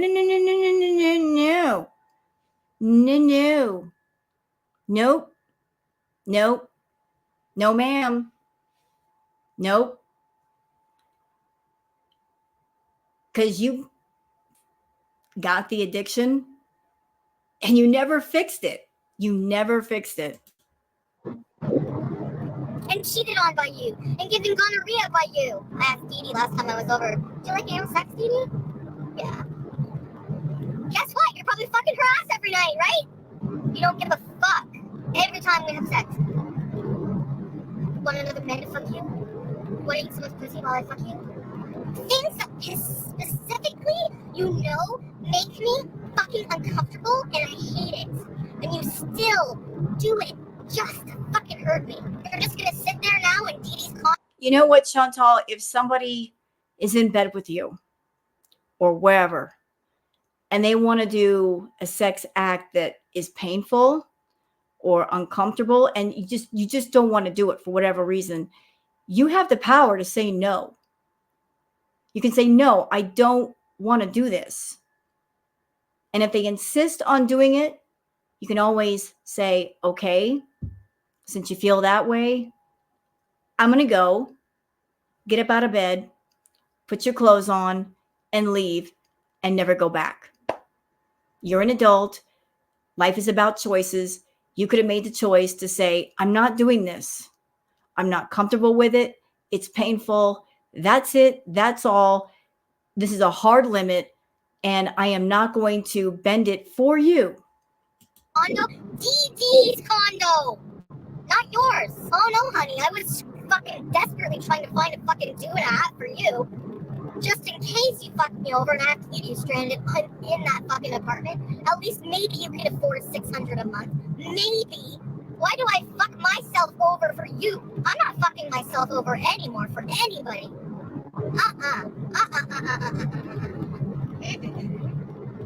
I don't even want to. I don't even want to fuck myself over for you. Because the fact that I kept doing it must mean at some degree I really wanted to. It means at some level to be with you, I had to fuck myself over. At some level to be with you, I had to hate myself to love you.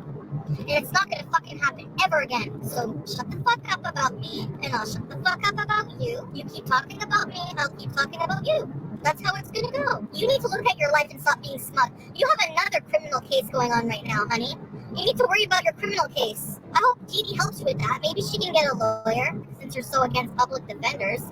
Didn't you spend $80,000 on the last lawyer for your other case? With your 2 stabbings?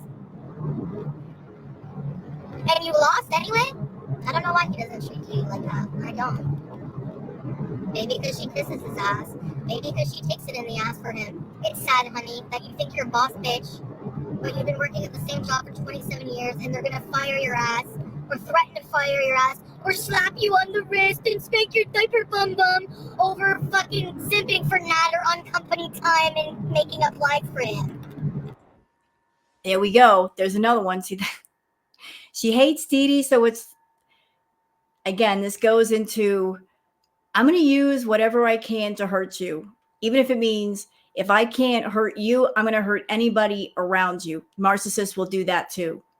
Let me talk about the person that you're with that has a job. A narcissist, when they meet people, they will walk up to you, they will talk to you, they will figure you out, they will profile you, they'll find out your secrets, they'll find out things in your past or present that hurt you or could hurt you. They'll figure out what social circle you're in, they'll figure out what you're afraid of, what you fear the most, and they'll use it all against you in moments of arguments and rages. It's all about learning information that they can turn around and use to manipulate and hurt you. So she found out that Dee Dee has a job, a good job, and is making money. And this is kind of like a lightly veiled threat of, I could expose you to your company and get you fired. Because I don't like you, because you're with somebody that I want to be with. And I don't care if I hurt you. The end goal is I want to be with him and I want you out of the way. Do you feel like a boss bitch still? Huh? Fuck, 27 years at a company and you're not a boss bitch yet? Wow. Okay. He fucking has the nerve to be like, she's been there 27 years? I'm like, I don't give a fuck. And then he goes, Alright, Nosferatu. You know why? Because you're a fucking energy-sucking vampire. Energy-sucking vampire. My mom raised a real man. A real man? What do you call a real man? What's a real man? Having a cock? No, having a cock doesn't make you a man. Ow. Having a cock makes you biologically male, maybe. You know, Chantal worked overtime to be with Natter.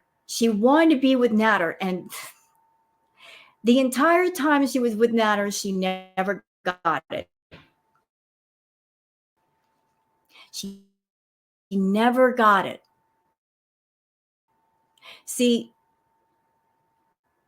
if Chantal had been a real boss bitch, like all the way together, got her head straight, got her life straight, took care of herself, was in demand, was on top of her finances, on top of herself, Natter would have been chasing her.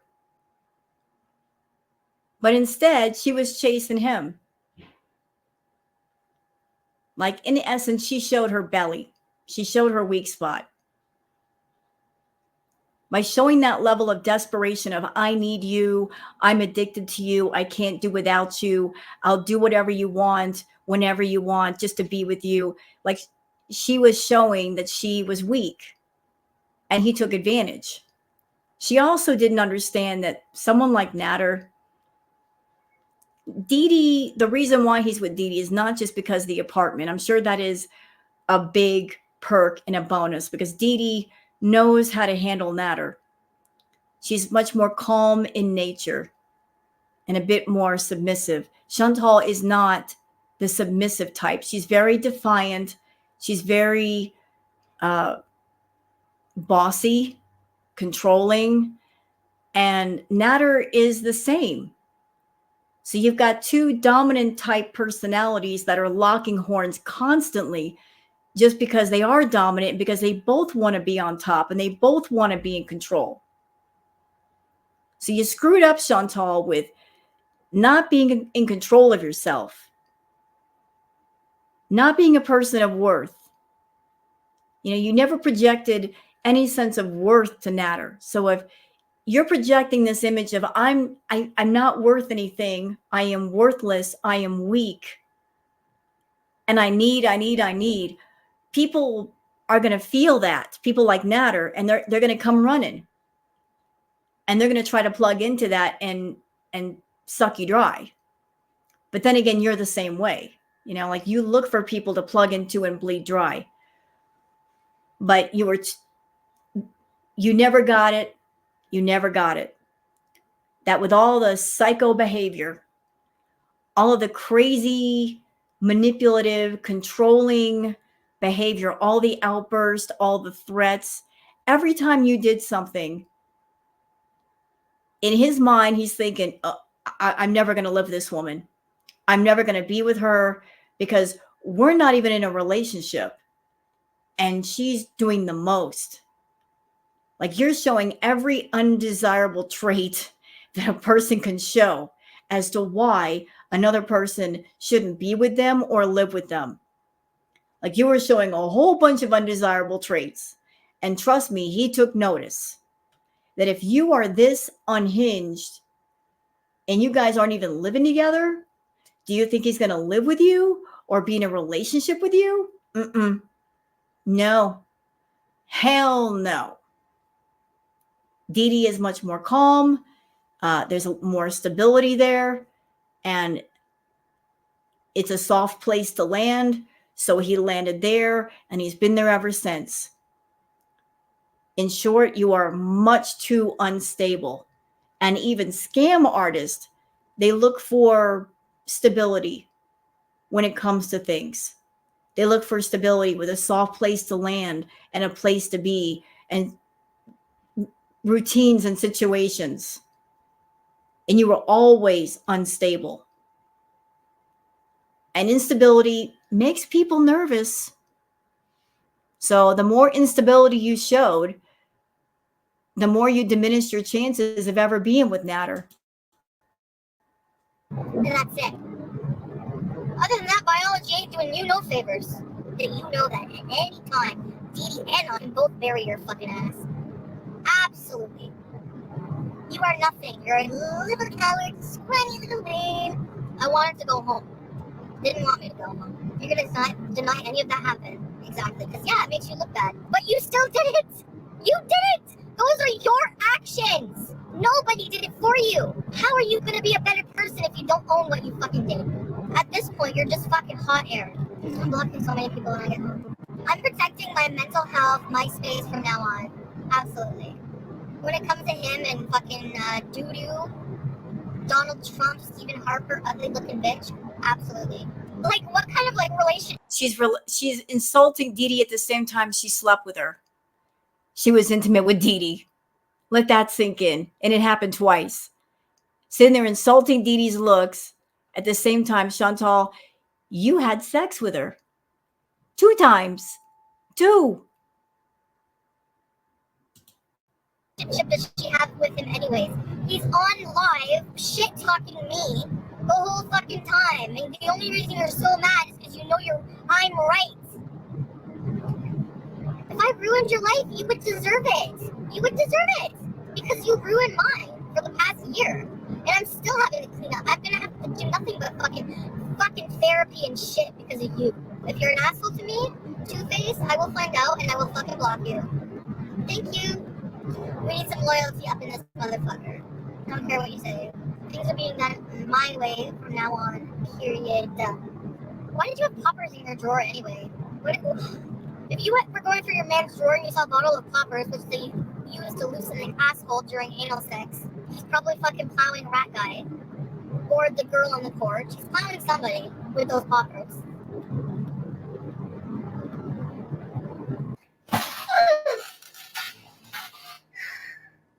Hello. Even Pizza's like, I'm pretty sure she doesn't have a case. What is she going to get me for? Slander? I'm not harassing you, dumbass. So there's nothing you can do. You can't. I just want to stop it here. Y'all take note of that counter. Piled high full of crap. Her whole house was disgusting. Can't stop me from talking about my truth. Comb over. Your comb over is like not on right this time or something. You have problems. Blah blah blah. Go give him a blowy while he listens to Fourth Pyramid and chain smokes in your face. Defamation? Defamation? And I also just want to point out real quick, since Chantal created Natter's channel, literally created it, just as she could have made the choice to stay away from him, she could have removed his channel. I mean, she's wrathful and vengeful. She's gone after reaction channels, even though reaction channels, none of us have ever done to her what she has claimed Natter has done to her. So go after reaction channels for saying things about her, but yet the man in her personal life that she's claimed has abused her, that the person that she should feel the most wrath for, she did not do what she could have done. She could have deleted his channel. If she created it, if she had the privileges to do so, she could have deleted the channel, and that would have been that. And what's he gonna do? She's threatened to go after his channel. He's threatened to go after her. Neither one of them have made a move. Why? Why? And it's because they're not done with each other. They never will be done with each other. As long as she's got money and as long as he needs money, they're both keeping the door open with each other. That's why.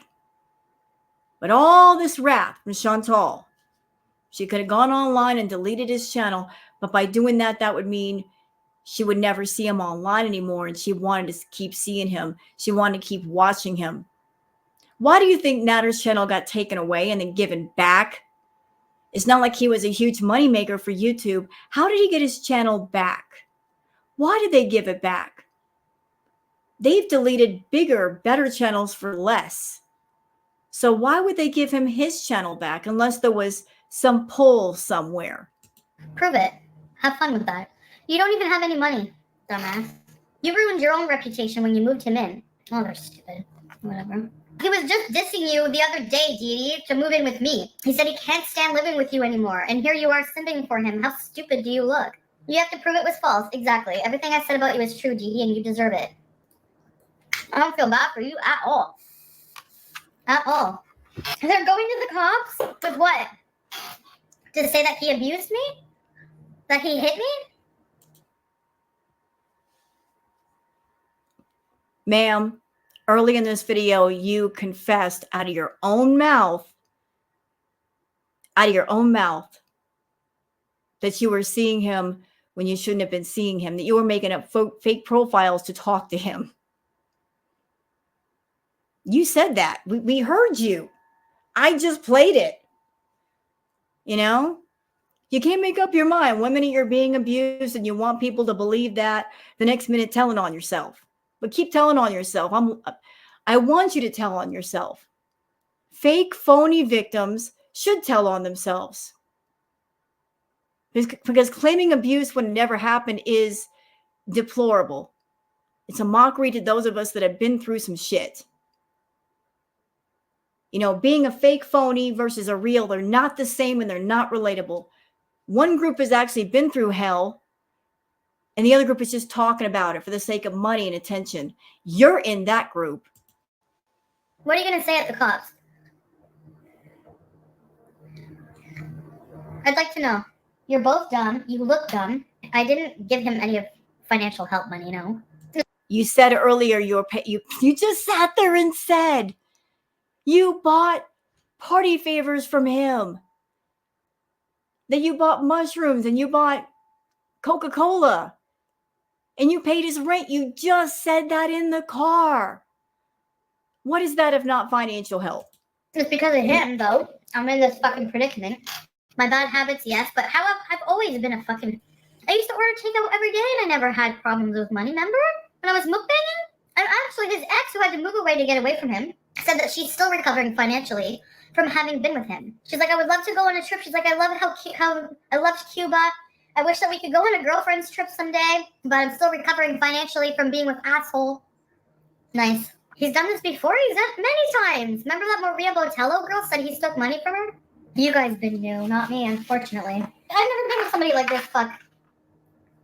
So what are you gonna do? Go to the cops tomorrow and say she's harassing me, and then be like, she said that I saw her when I wasn't supposed to.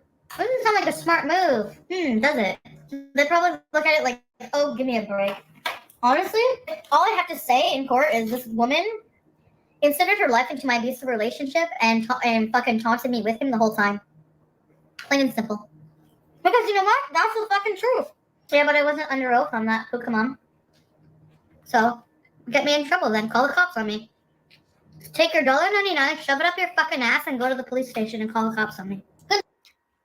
This is her talking to her own beezers. And for those that, again, were not around during this time period, during Crackhead Olympics, Chantal did not do open chat like she does now. Her chat was locked down to members only.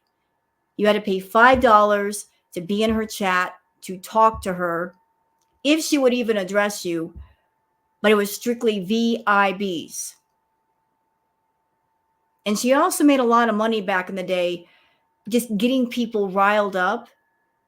She made a lot of money in hate super chats because people would want to say something to her and they would say it in a super chat, not realizing that no matter what they said, she's not going to get upset. She's not going to cry. She doesn't care. Money is money. But she also used to insult people that gave the smaller super chats. Like if you gave her like $1 or 99 cents or whatever, she would insult you. She would. She would absolutely insult you. This is how high on her hog she was back in the day. Like, how dare you not pay $5 to talk to me? How dare you give me a $1.99 super chat? Who do you think you are? And she actually got mad at people for not giving her money through PayPal.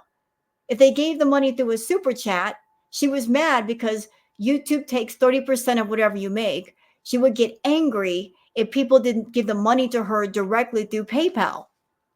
Like, that's how money greedy she is. Good luck. You're funny and you're stupid. And we're all laughing at you. Mind your business, Moonpatch. Is it your business? No. Did I ask you for money?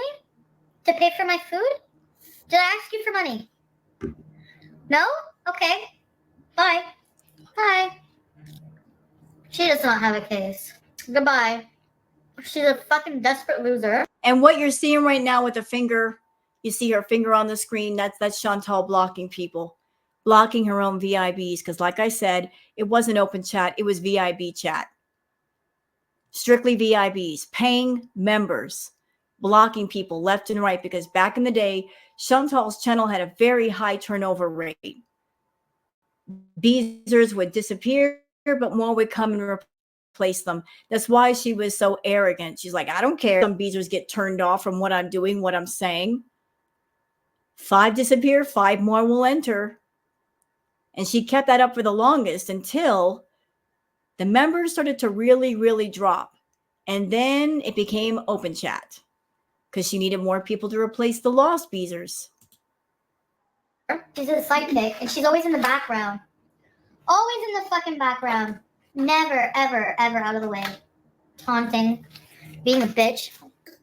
Lying for him. Make me look stupid. You don't need any help with that, Chantal. You do a fine job all by yourself. And now he's mental illness shaming. He's using that conveniently to his advantage. I guess like I did to get him off the hook. You're stupid. Literally the other day, Dee Dee, you're simping for a man who literally was trying to move out from you because he couldn't stand your ass anymore. And you're simping for this guy. Oh yeah, I wanted to block 3-day-old panties. Bye. It makes me look like a fool and not him. Really? Who wants me to because he knows I can fucking destroy him in a minute. Liar, liar, pants on fire. You guys have no idea how done I am with him. You don't believe me right now, I know it. Well, that's because during Crackhead Olympics, you kept flip-flopping back and forth. That's where a lot of the anger from the Beezers came from.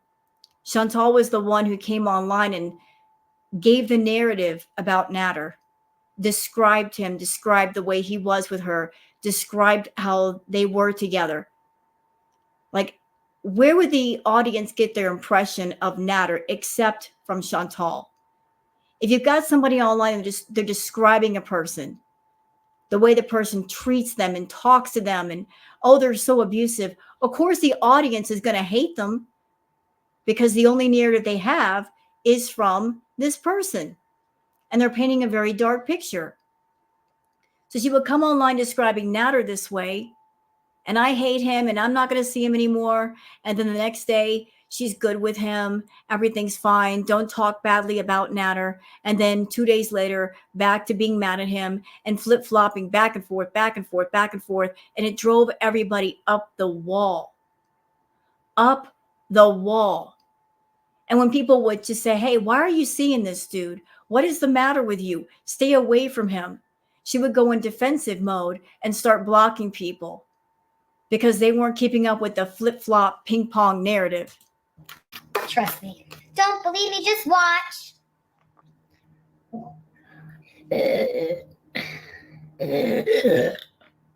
What are you talking about, Estrella? If anyone believes Dee Dee, they're sad. She's the biggest liar of all of every single person in the world. Her mattress is dry now, but it wasn't. After everything he's put me through, he has the nerve to sit there and talk shit about me and deny ever even sleeping with me. I almost had a heart attack and fucking dying of bed bites that gone septic. After all I put up with this shit. Really? Oh, no. No, I'm not gonna get arrested. For what? Telling the truth? Excuse me. The messages are dated, which clearly show him talking to me, which will get him in jail. So, do you really want to go to the cops and fuck with me more? Okay. And I don't want to have anything to do legally. But I also don't want to be fucking disrespected by you after I did so much for you. Fuck you. Are you serious? His biggest flex is that what a woman he mooches off of has a $4,000 mattress?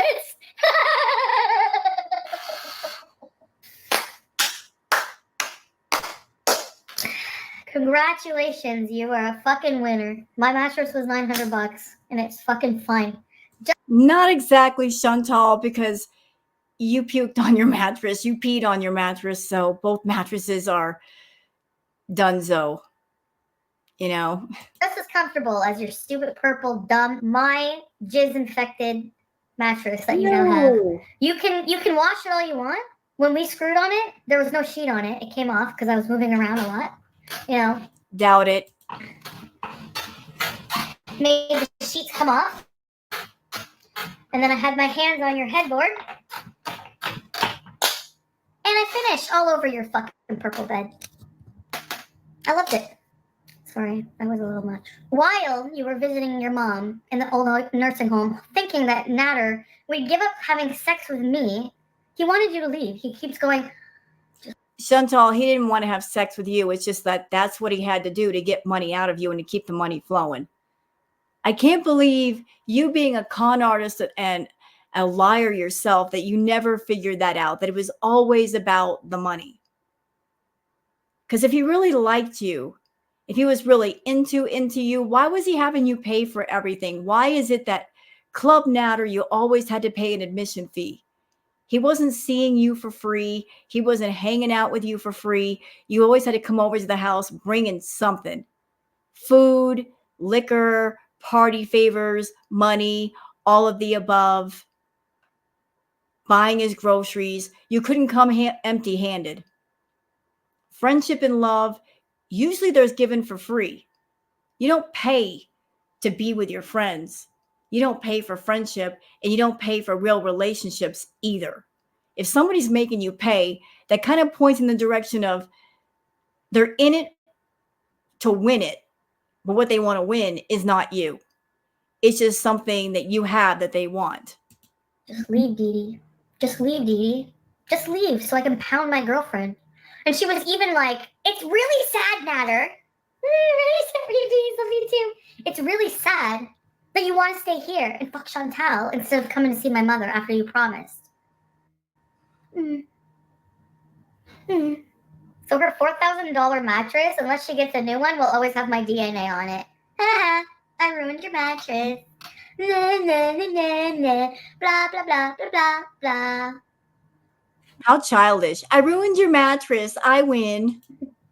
Again, like middle school, high school mentality. Please take me to Judge Judy. I'd love her to scream in your fucking face. The fly! It's a mosquito. My DNA on your purple mattress. My DNA. Get some luminol. Get some luminol bees and see if there's anything. You can't see it when it's dry. On your purple mattress. My DNA on your purple mattress. I think she's childish and stupid for going to Dee Dee's house and doing that. I think it's just absolutely just stupid that Dee Dee didn't kick Natter out after that, because that's a level of disrespect I can't even comprehend. It's my DNA on your purple mattress.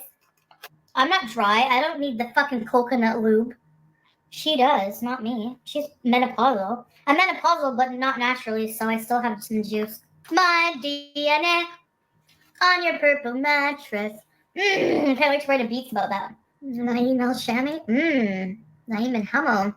Like they would ever define their brother. My brother would never go near you!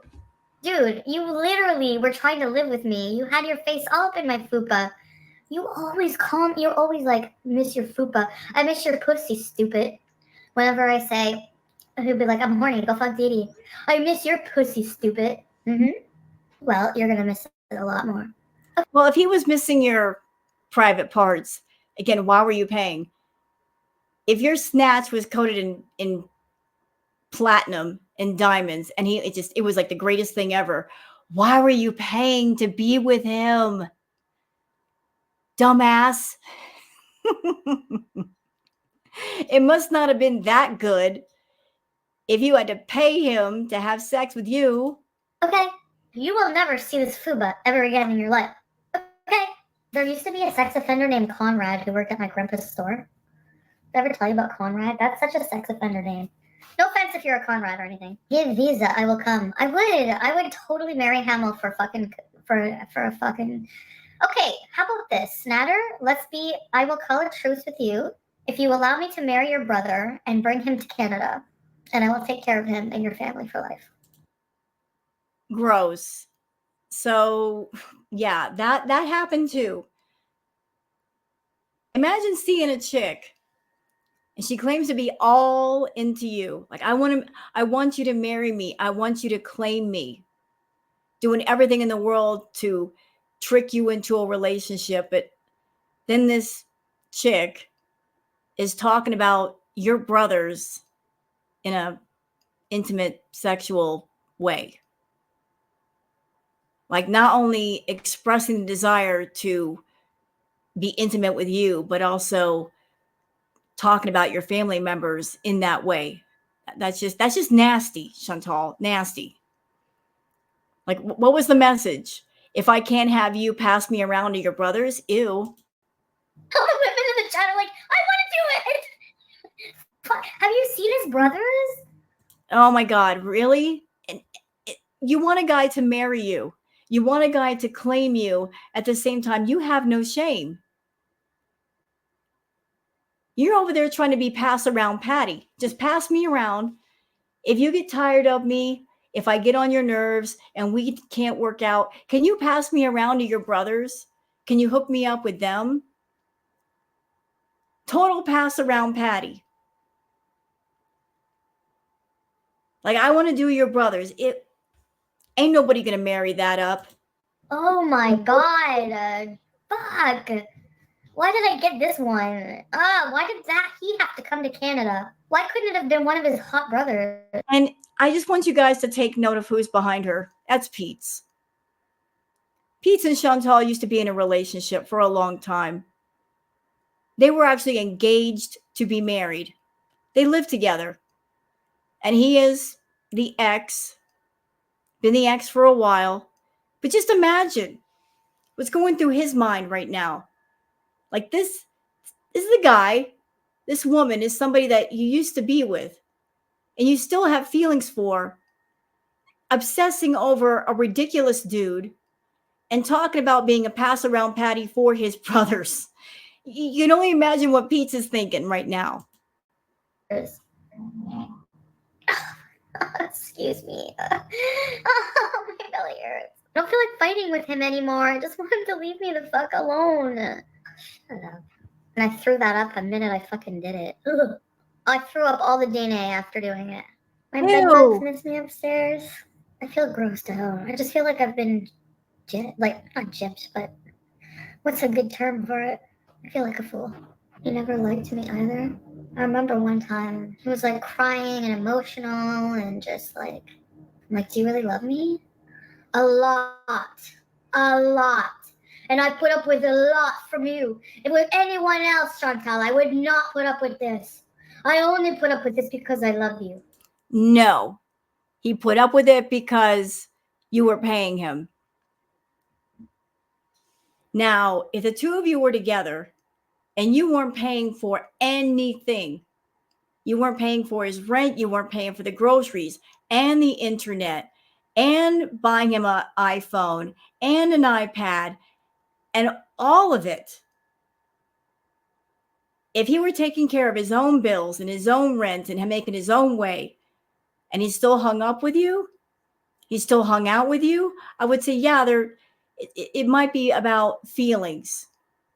It has to be about feelings because he's taking care of himself and he's got a choice to let you go or keep you around, and he's choosing to keep you around. He knew what to say to get what he wanted out of you, Chantal. He knows how love hungry you are. You wear it on your sleeve. It's practically tattooed on your arm.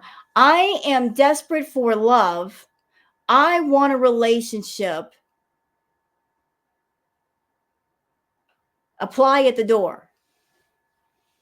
You wear it on your arm, girl. It's practically tattooed on your forehead in invisible ink.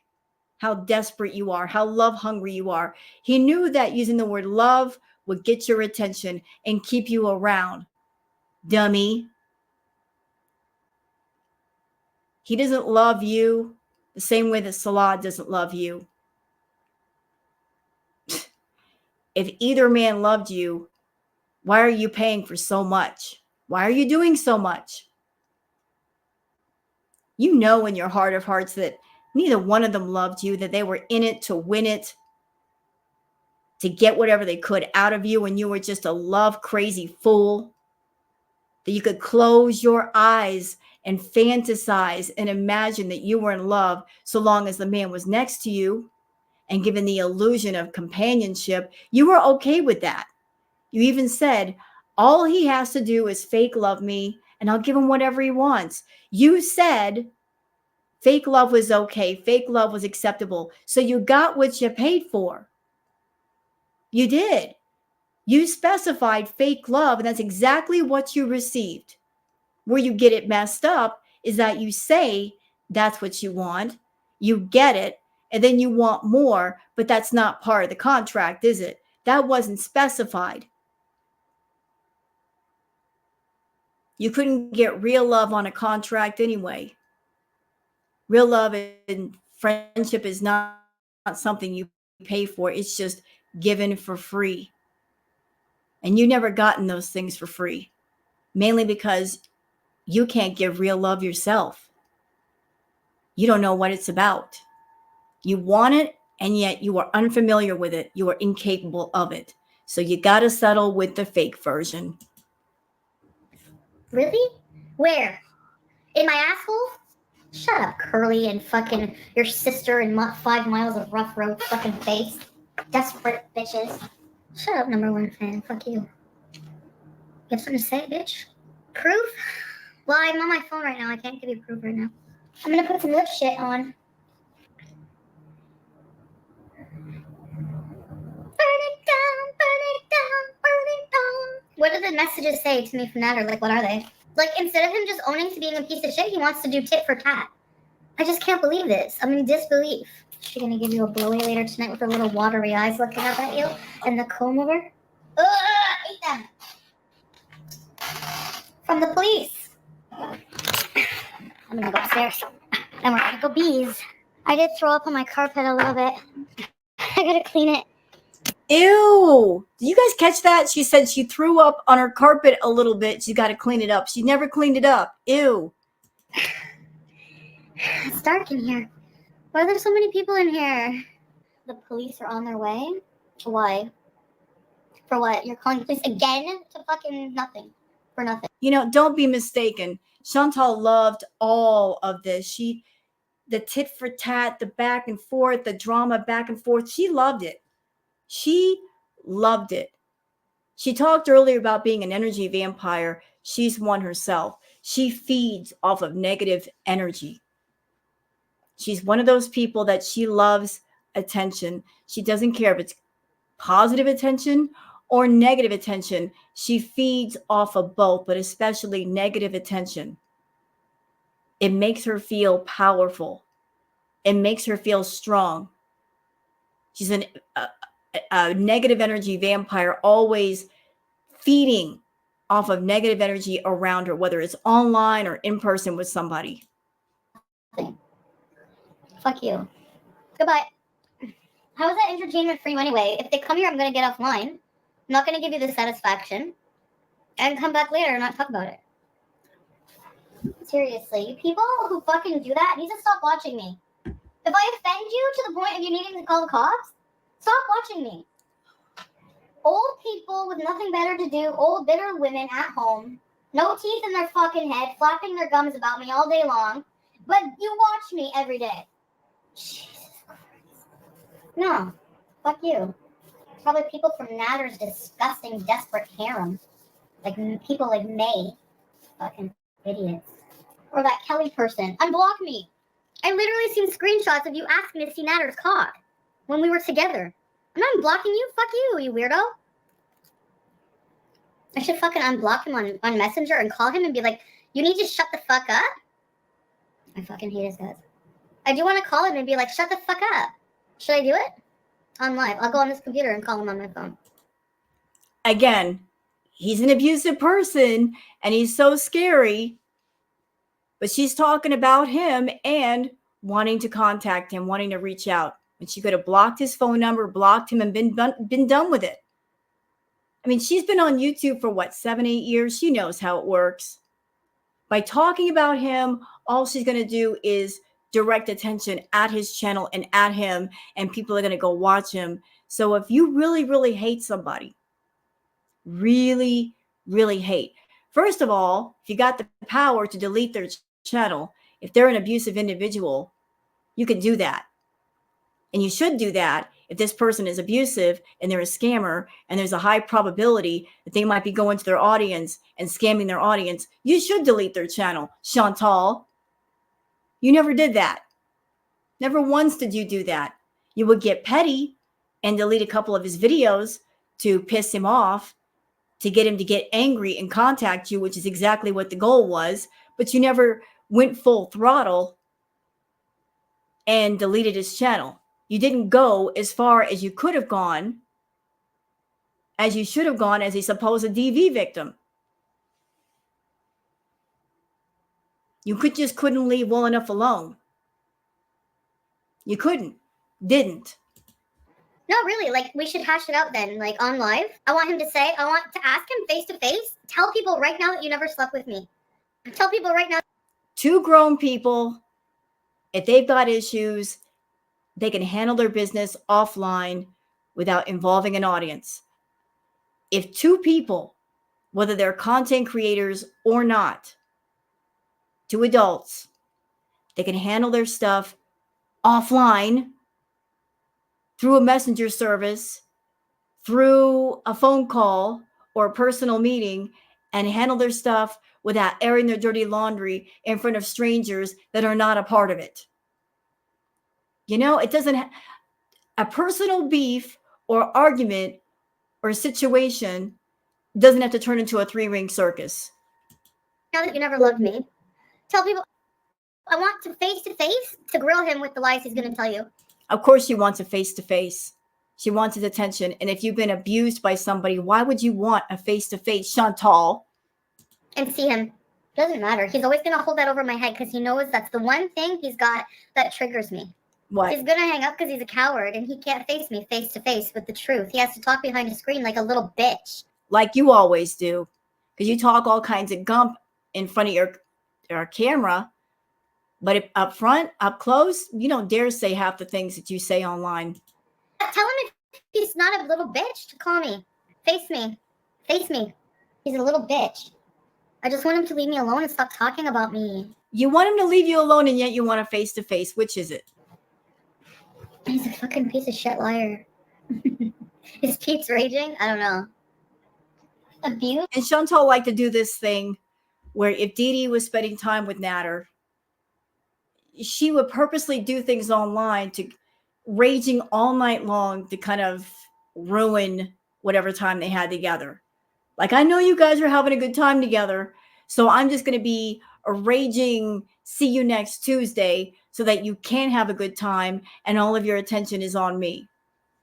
And that made her feel happy, knowing that they couldn't spend time together without her raging and getting the attention back on her. Abuse should always be brought to light. And I was in a very abusive relationship. No. Nope. Nope. Nope. No, ma'am. Excuse me. You know, Chantal, if you're going to say that, you got to paint all the picture, not just your half.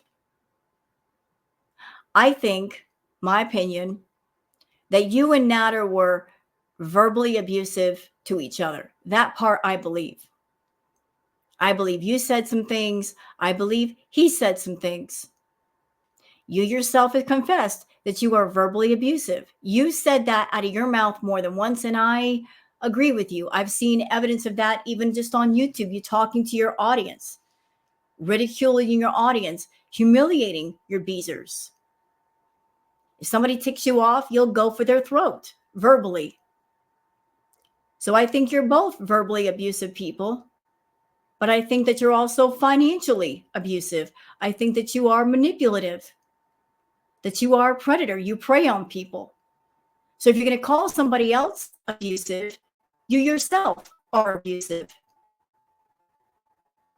And in different respects, you're both predators. You can't just I'm a victim. No, never were. A victim would imply that you were part of a circumstance of which you had no control. When the entire time you were with Natter, you had control, but you wanted more control, and it drove you mad that you couldn't get total control of him and you couldn't own him and possess him. That's what drove you crazy. You had a little bit of control of the money, but you wanted more. You always wanted more, and you didn't get more, and that's what caused you to rage. So this picture of I'm the victim. When you came online and did rages just like this, doing the threats, threatening to go to the cops, confessing to talking to him on Facebook through different accounts, confessing to going to see him in Montreal when you're in Ottawa, it ruins the picture of being a victim. It doesn't paint the picture of a victim when you are actively seeking out and spending time with and talking to the person that you say abuses you. Once you do that, the picture is forever ruined. You're not a real victim. You make other people into victims, Chantal. All this time talking about victimhood, you want desperately for people to believe that you're a victim, because as long as they believe that, they will never see you as a predator. But I see you, and other people see you. We see you for what you are.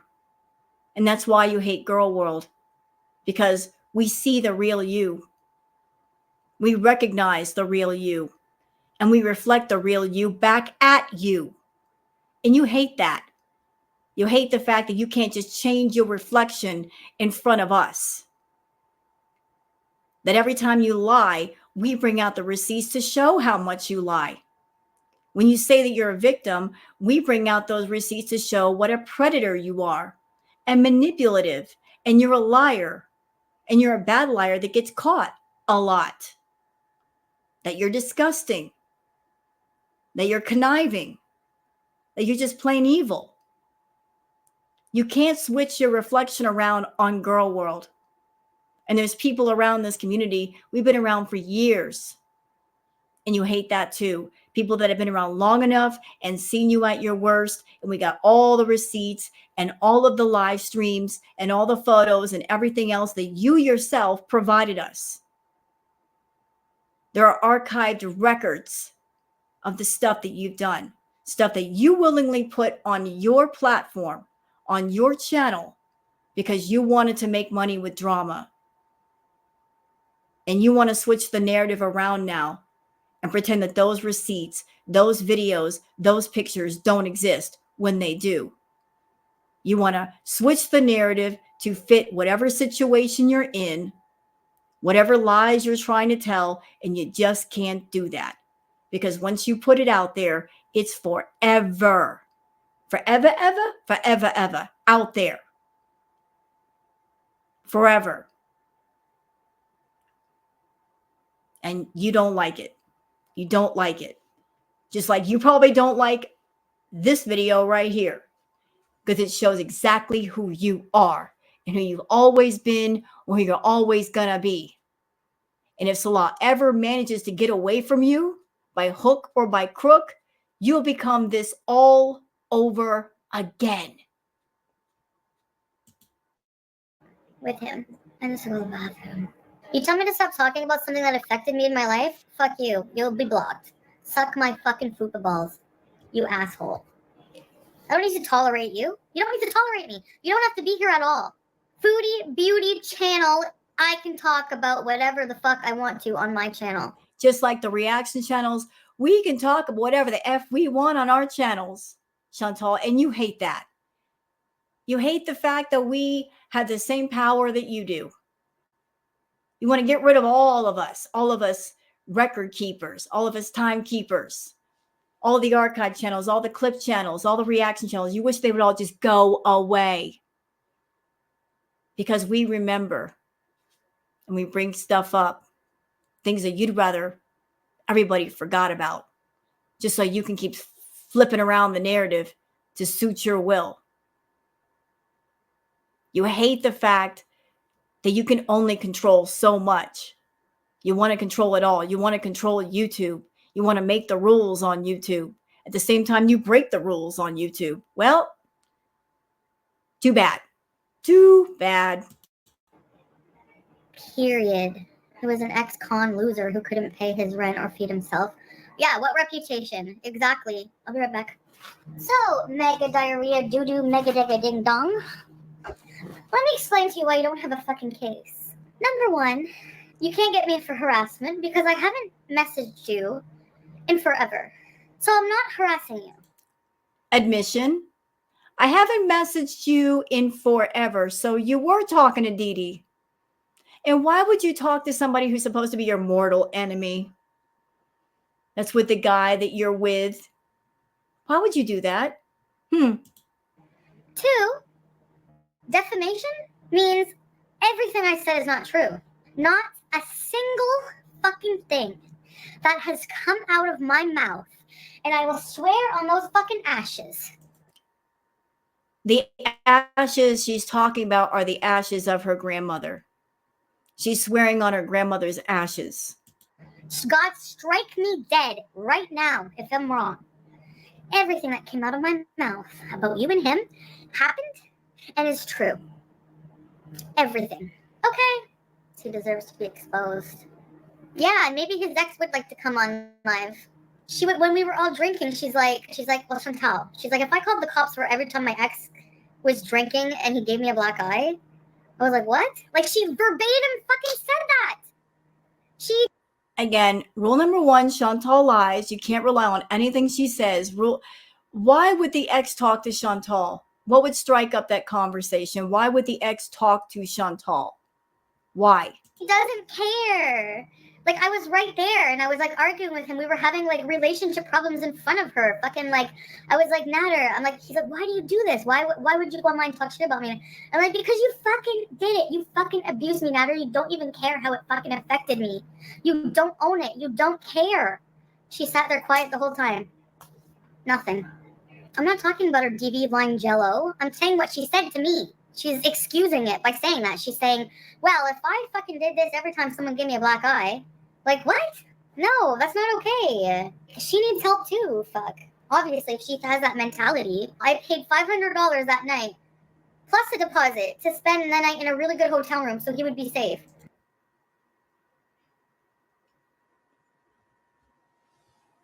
I love how much she's telling on herself here. I really do. I miss these streams, Chantal, where you weren't just stuffing your face and being incoherent. I love when you get angry and you tell on yourself. I love when the mask is off. You, a supposed victim, you just confessed spending $500 to spending time in a hotel, a nice hotel, with an alleged abusive person. Why would somebody who's gone through DV drive to pick up somebody who's abusive? Number one. Number two, drive with that person to go to a, I guess, 5-star hotel and spend $500 on them. Be in an enclosed space alone with no protection and spend time with them. Why would they do that? How could they do that? All those awful things that Nader did to you, and you weren't afraid? You weren't intimidated. You weren't scared at all of him to the point where you felt safe enough to spend time with him alone in a hotel room that you paid for? You did. You did. You're fake. You're a phony. And all this talk about he abused me, not to a level where you felt afraid, apparently, where you felt fear. You felt comfortable enough to take him for a romantic weekend. Girl, stop. I'm not trying to flex pickle powder, so shut the fuck up. Okay, goodbye, idiot. You will be replaced. I don't even want to be in a relationship. I don't even know how to be in a fucking healthy relationship with anybody right now because of this. I don't know how. I don't know how. Shut up, fucking asshole. What could he do? He can try to take down my channel. He can try to fucking ruin my channel. He can try to ruin me somehow. He knows a lot of criminal people. He would never. He would never take down your channel, because if he took down your channel, that would mean the money train stops. He's not stupid. Just as you would never take down his channel, because if you did, that would be the end of the two of you. He would never speak to you again. That's why the two of you never crossed that red line.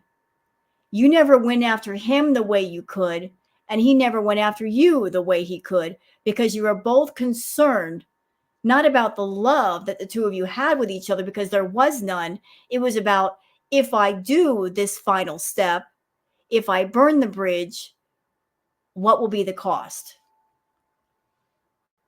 I won't get what I need if I burn the bridge. So to possibly get what I need, I got to keep the bridge up.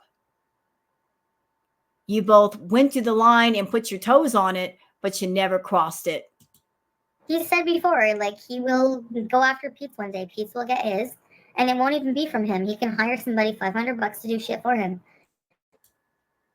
And you were okay with that? You were okay with him saying that he wanted to take Pete out? Why did he have all that hatred for Pete? Because of you. Because of the things you said about Pete. The connecting dot is you. That can't be ignored. Natter had no reason to hate Pete's. He had barely any contact with Pete's to have that level of hatred. It came from you and the things you said and the things you did because you were trying to provoke some kind of jealousy, because according to you, jealousy is love. You twisted bitch. He has a very bad criminal mind that he learned in jail. And I've heard him talk about it, okay? So don't fucking say something you don't fucking know about. He's fucking crazy. He seriously looked at me and said, Chantal, the only reason I ever fucking put up with any of this shit from you over and over is because of how much I fucking love you. Sure he loves you, but the love wasn't free. If it was anyone else, they would be fucking like dead a long time ago. And I'm just like, you know, it's so funny how she thinks of herself as being so incredibly smart. At the same time, she's so incredibly stupid. And she never figured out, it was never about love. It was always about the money. And she never put it to the test of, oh, he loves me? He says he loves me. Okay, let me just cut off the money and see if he still loves me. Because if he loves you, then money wouldn't be a thing, right, Chantal? But you never cut off the money because you knew the answer to that question. aw, like I fucking seriously did that. I went, I know, baby. I just want to throw up again. I seriously might be sick right now. Can you guys go in his chat and ask him to leave me alone, please? Why don't you do it? Actually, you know what? If you're supposed to be a victim, why don't you take it further? Why didn't you take it further? Why are you asking other people that are not you to do things for you? Just, you could have blocked his number. Just been done. You were never done. Please, I'm serious. I will stop talking right now. I just want him to leave me alone. I'm getting paranoid. The fucking edible's kicking in and I'm paranoid again. Shut Diamond, you asshole.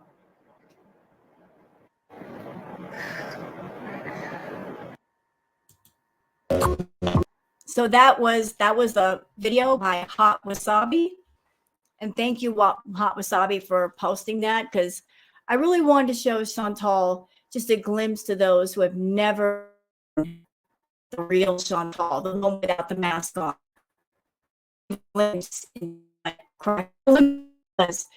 was bad. It was really, really bad. That was just a taste. That wasn't even the worst of the worst. That was Chantal. Like that on a scale of 1 to 10, that was, I have to give that one I'll give it a 6. That wasn't even Chantal at a 10. I think level 10 was the Cuba rage, and when she had a meltdown over finding out that FFG had BBJ. That was a level 10 rage. Complete level 10. So on a scale of 1 to 10, I give that a 6. So I hope you guys have enjoyed this retro react. I'm going to leave a link down below for Hot Wasabi's video. You can check out all of Hot Wasabi's content. For those of you that, if you're seeing this taste of Chantal and you really want to go deep on her and see just how ugly she was as far as her personality, and you can check out all of the content. They got a lot of archive stuff there. And I'm going to say thank you for watching and see you guys later. So y'all take care and have a good one. Bye.